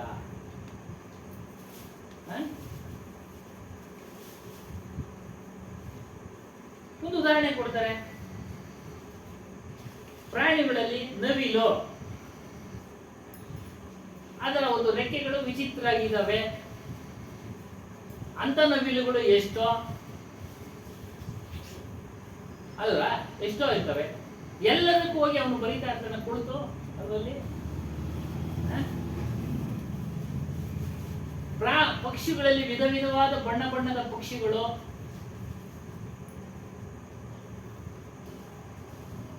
ಎಲ್ಲದಕ್ಕೂ ಹೋಗಿ ಬಣ್ಣ ಬರೀತಾ ಇರ್ತಾನ. ಹೊಟ್ಟೆ ಒಳಗಡೆ ಹೋಗಿ ಹೇಳ್ತಾರೆ, असंख्य वस्तुओं प्राणियों को देह में आकृति और रंग मयूर के पंखों में विचित्र कौन करता है? ಅದೆಲ್ಲ ಅದರದೇ ಆದ ನಿಯಮಗಳು, ಅದರದೇ ಆದ ನಿಯಮ. ಇನ್ನು ಒಂದು ಸರಳವಾಗಿ ಅರ್ಥ ಆಗ್ಬೇಕಾದ್ರೆ ಈ ಕಸಿ ಮಾಡ್ತೀವಿ ಒಂದಕ್ಕೊಂದು ಗಿಡಗಳಲ್ಲಿ. ಆ ಕಸಿ ಮಾಡಿದಾಗ ಅದು ಬೇಗ ಬೆಳೆ ಕೊಡುತ್ತೆ, ಬಣ್ಣ ಬಣ್ಣದ ಹೂವು ಕೊಡುತ್ತೆ. ಸಾಮಂತಿಗೆ ಹೋದಲ್ಲಿ ಎಷ್ಟಿಷ್ಟ ಬಣ್ಣ ಇದೆ, ಅದೆಲ್ಲ ಯಾರು ಮಾಡಿದ್ರು? ಮನುಷ್ಯ ಬುದ್ಧಿ ಉಪಯೋಗಿಸಿ ಮನುಷ್ಯ ಅದನ್ನ ಮಾಡಿದ್ದು. ಅದು ಹೇಳ್ಬಿಡ್ತಾರೆ, ಆ ಮನುಷ್ಯನ ಬುದ್ಧಿ ಕೊಟ್ಟವನು ಯಾರು? ದೇವರು ಅಂತ. ದೇವರಲ್ಲಿ ಕೊಡೋದು ನಿಮ್ಗೆ ಹೆಂಗ್ರಿ ಬಂತು ಅಂತ ಅದನ್ನ ವಿಚಾರ ಮಾಡಬೇಕು ನಾವು. ನಮ್ಗೆ ಎಲ್ಲಿ ಉತ್ಪತ್ತಿ ಆಗೋದು ಬುದ್ಧಿಯೇ. ದೇವರು ಯಾರು? ಗುರು ನಮ್ಗೆ ದೇವರು ತಿಳಿಸ್ತಾನೆ, ಇದು ಮಾಡು ಇದು ಮಾಡು. ಸ್ವತಃ ಅವನು ಚಿಂತನೆ ಮಾಡಿರ್ತಾನೆ, ಅವನು ಪ್ರಾಕ್ಟಿಕಲ್ ಮಾಡಿರ್ತಾನೆ. ನಮಗ್ ತಿಳಿಸ್ಬೇಕಾದ್ರೆ, ನಮಗ್ ಗೊತ್ತಿಲ್ಲದ ವಿಚಾರ ತಿಳಿಸ್ಬೇಕಾದ್ರೆ ಸ್ವತಃ ಇನ್ನೊಬ್ಬ ವ್ಯಕ್ತಿ ಅದನ್ನ ಪ್ರಾಕ್ಟಿಕಲ್ ಆಗಿ ಮಾಡಿರ್ತಾನೆ. ನೋಡ್ತಾ ಇದೀವಿ ಇವತ್ತೊಂದು ದಿವಸ. ಮೊದಲಂತೂ ನೋಡ್ತಾ ಇಲ್ಲ, ಬರೀ ಹೇಳೋರು ಕೇಳೋರು ಸುಮ್ಮನೆ. ಇವಾಗೆಲ್ಲ ಕಣ್ಮುಂದೆ ಕಾಣ್ತಾ ಇದೆ. ಹೊಸ ಸ್ವರ ಕಂಡುಹಿಡಿತಾವ್ರೆ. ಕಂಡುಹಿಡಿದು ನಾವು ಇಂಥದ್ದು ಕಂಡುಹಿಡಿದೀವಿ, ತಗೊಳ್ಳಿ ಅಂತೇಳಿ ಬಿಡ್ತಾವ್ರೆ ಫೇಸ್ಬುಕ್ನಾಗೆ, ವಾಟ್ಸಪ್ನಾಗೆ. ಆತನ ಬುದ್ಧಿವಂತಿಕೆ, ಆತನ ಅರಿವು, ಆತನ ತಿಳುವಳಿಕೆ. ಚಿಂತನೆ ಮಾಡ್ದ ಇದನ್ನೆಲ್ಲ ಹಾಕಿ ಏನ್ ಮಾಡಿದ್ರೆ ಏನಾಗುತ್ತೆ ಅಂತ. ಕೆಮಿಸ್ಟ್ರಿ ಇವೆಲ್ಲ ಬೇರೆ ಯಾರೋ ಮಾಡಲ್ಲ. ಅದಕ್ಕೆ ಹೇಳಿದ್ರು ನೀನೇ ಶಕ್ತಿವಂತನಪ್ಪ ಅಂತ, ಬೇರೆ ಯಾರೋ ಬಂದು ಮಾಡ್ಲಿಲ್ಲ. ಈ ರೀತಿ ನಿಮ್ಮನ್ನ ತೊಡಗಿಸ್ಬಿಡ್ತಾರೆ ಭ್ರಮೆ ಮಾತಿನಲ್ಲಿ. ಎಚ್ಚರವಾಗಿರು, ಎಚ್ಚರವಾಗಿರೋ. ನಿನ್ನನ್ನು ನೀನು ತಿಳಿಯಪ್ಪ, ನಿನ್ನನ್ನು ನೀನು ತಿಳಿ. ನಿನ್ನನ್ನು ನೀನು ತಿಳಿದ್ರೆ ಶಾಶ್ವತವಾದ ಸುಖ, ಶಾಶ್ವತವಾದ ಶಾಂತಿ ಇವೆಲ್ಲ ಸಿಗ್ತದೆ. ನಿನ್ನ ಕರ್ಮದ ಆಧಾರದ ಮೇಲೆ ನಿನ್ನ ಜೀವನ ನಡೀತಾ ಇದೆ. ಪ್ರಾರಬ್ಧ ಕರ್ಮ ಅದರಂತೆ ನಡೀತಾ ಇದೆ. ವಾಸ್ತವವಾಗಿ जीव के जैसे अपन कर्म होते वैसे गर्भ से लेकर जन्म. ಅರ್ಥ ಏನು? ವಾಸ್ತವವಾಗಿ ಜೀವನು ಅಂದ್ರೆ ನಮ್ಮ ಸ್ವರೂಪ, ನಮ್ಮ ಅರಿವು ಹಿಂದೆ ಏನು ಕರ್ಮಗಳನ್ನ ಮಾಡ್ತೋ ಅದರ ಆಧಾರದ ಮೇಲೆ ನಮ್ಮ ಹುಟ್ಟು, ನಮ್ಮ ರೂಪ, ನಮ್ಮ ದೈಹಿಕ ಶಕ್ತಿ, ನಮ್ಮ ಸ್ವಭಾವ, ನಮ್ಮ ಗುಣಗಳು, ನಮ್ಮ ಗುಣಗಳು ಮತ್ತು ಶರೀರ ಹುಟ್ಟಿದ ಮೇಲೆ ಅದರ ಧರ್ಮ. ಬಾಲ್ಯ, ಯೌವನ, ತರುಣಾವಸ್ಥೆ, ಕೌಮಾರ್ಯ, ವೃದ್ಧಾಪ್ಯ, ಕೊನೆಗೆ ಮುಗಿಸ್ತಾರೆ. ಎಲ್ಲವೂ ಕರ್ಮದ ಆಧಾರದ ಮೇಲೆ. ನೀನು ಮಾಡಿರ್ತಕ್ಕಂಥ ಕರ್ಮವನ್ನ ಭೋಗಿಸೋದಕ್ಕೆ ನೀನು ಜನ್ಮವನ್ನ ಧಾರಣೆ ಮಾಡಿದ್ಯಾ. ಇದನ್ನ ಬಿಡುಗಡೆ ಮಾಡ್ಕೊಳ್ಳೋಕೆ ನೀನು ಆತ್ಮಜ್ಞಾನವನ್ನ ತಿಳಿಬೇಕು, ಅದರಲ್ಲಿ ನಿಲ್ಲಬೇಕು ಅನ್ನೋ ಒಂದು ವಿಚಾರ. ಇದು ಸಿದ್ಧಾಂತ. ಎಲ್ಲರೂ ಹೇಳ್ತಾರೆ ಈ ಸಿದ್ಧಾಂತಗಳನ್ನ, ಆದರೆ ಮಾಡೋರು, ಆಚರಣೆ ಮಾಡೋರು ತುಂಬಾ ಕಡಿಮೆ, ಯಾರೋ ಕೆಲವರು. ಅದೇ ಕಬೀರ್ ಸಾಹೇಬ್ ಪರಂಪರೆಯಲ್ಲಿ ಎಲ್ಲ ಒಂದು ಮತದವರು ಈ ಒಂದು ಮಾರ್ಗದಲ್ಲಿದ್ದಾರೆ. ಎಲ್ಲ ಮಾರ್ಗದಲ್ಲಿ ಎಷ್ಟು ಒಂದು 14-15 ಪಂಥಗಳಿದ್ದಾರೆ, ಎಲ್ಲರೂ ಸಹ ಇದ್ರ ಮಾರ್ಗದಲ್ಲಿದ್ದಾರೆ. ಆ ಮಾರ್ಗ ದೊಡ್ಡದು, ಈ ಮಾರ್ಗ ಚಿಕ್ಕದು ಅಂತ ಏನಿಲ್ಲ. ಏನೋ ಆ ಊರಿನವ್ರು ದೊಡ್ಡದು, ಈ ಊರಿನವ್ರು ದೊಡ್ಡವರು, ಚಿಕ್ಕವರು, ಎಲ್ಲರೂ ಶ್ರೇಷ್ಠರು, ಎಲ್ಲರೂ ಶ್ರೇಷ್ಠರು. ಇದನ್ನು ಸಹ ಬಿಡಬೇಕು ಅಂತ ಕಬೀರ್ ಸಾಹೇಬ್ ವೇದಗಳನ್ನು ಬಿಡಬೇಕು. ಎಲ್ಲರೂ ನನ್ನ ಹಾಗೆ ಚೈತನ್ಯ ಜೀವಿಗಳು, ಇದನ್ನ ತಿಳಿಯಿರಿ. ಅದಕ್ಕೆ ಬೇಕಾದಂಥ ಬಿಡುಗಡೆಗೆ ಬೇಕಾದಂಥ ಸಾಧನೆಗಳನ್ನು ಮಾಡಿ, ಸಾಧನೆ ಮಾಡೋದಕ್ಕೆ ಈ ಶರೀರ, ಮನುಷ್ಯ ಶರೀರನೇ ಉಪಯುಕ್ತ, ಒಳ್ಳೆಯದು. ಬೇರೆ ಶರೀರಗಳಲ್ಲಿ ಆಗೋದಿಲ್ಲ. ಅದರಿಂದ ನೀವು ಉಚ್ಚ ಕರ್ಮಗಳನ್ನು, ಕೆಲಸ ಕಾರ್ಯಗಳನ್ನು ಮಾಡಿ, ಬಿಡುಗಡೆಯಾಗತಕ್ಕಂಥ ಕೆಲಸ ಕಾರ್ಯಗಳನ್ನು ಮಾಡಿ ಅಂತ ಹೇಳ್ತಾ ಇದ್ದಾರೆ. ಇಂದಿಗೆ ಈ ಒಂದು ವಿಚಾರವನ್ನು ಇಲ್ಲಿಗೆ ಮುಕ್ತಾಯ ಮಾಡೋಣ. ಬೋಲಿಯೇ ಶ್ರೀ ಸತ್ಯನಾಮಾದಿ ಕಬೀರ್ ಸಾಹೇಬ್ ಕಿ ಜೈ. ಸದ್ಗುರು ಶ್ರೀನಾಥ ಸಾಹೇಬ್ ಕಿ ಜೈ. ಗುರು ಮಾತಾಜಿ ಕಿ ಜೈ. ಸರ್ವಸಂತ ಮಹಂತ ಕಿ ಜೈ.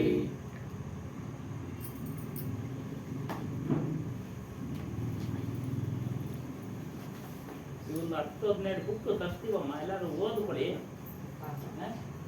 ಮಾರ್ಕ್ ಹಾಕಿದ್ದೀವಿ, ಇವಾಗ ಓದಿ ನಾವು ಮಾರ್ಕ್ ಮಾಡಿರೋದು ನೋಡಮ್ಮ, ಸ್ವಲ್ಪ ವೆರಿಫೈ ಮಾಡಿ ಸರಿ ಇದೆಯಾ ಇಲ್ವಾ ಮುಂದಿನ ವಾರ ತಗೊಂಡು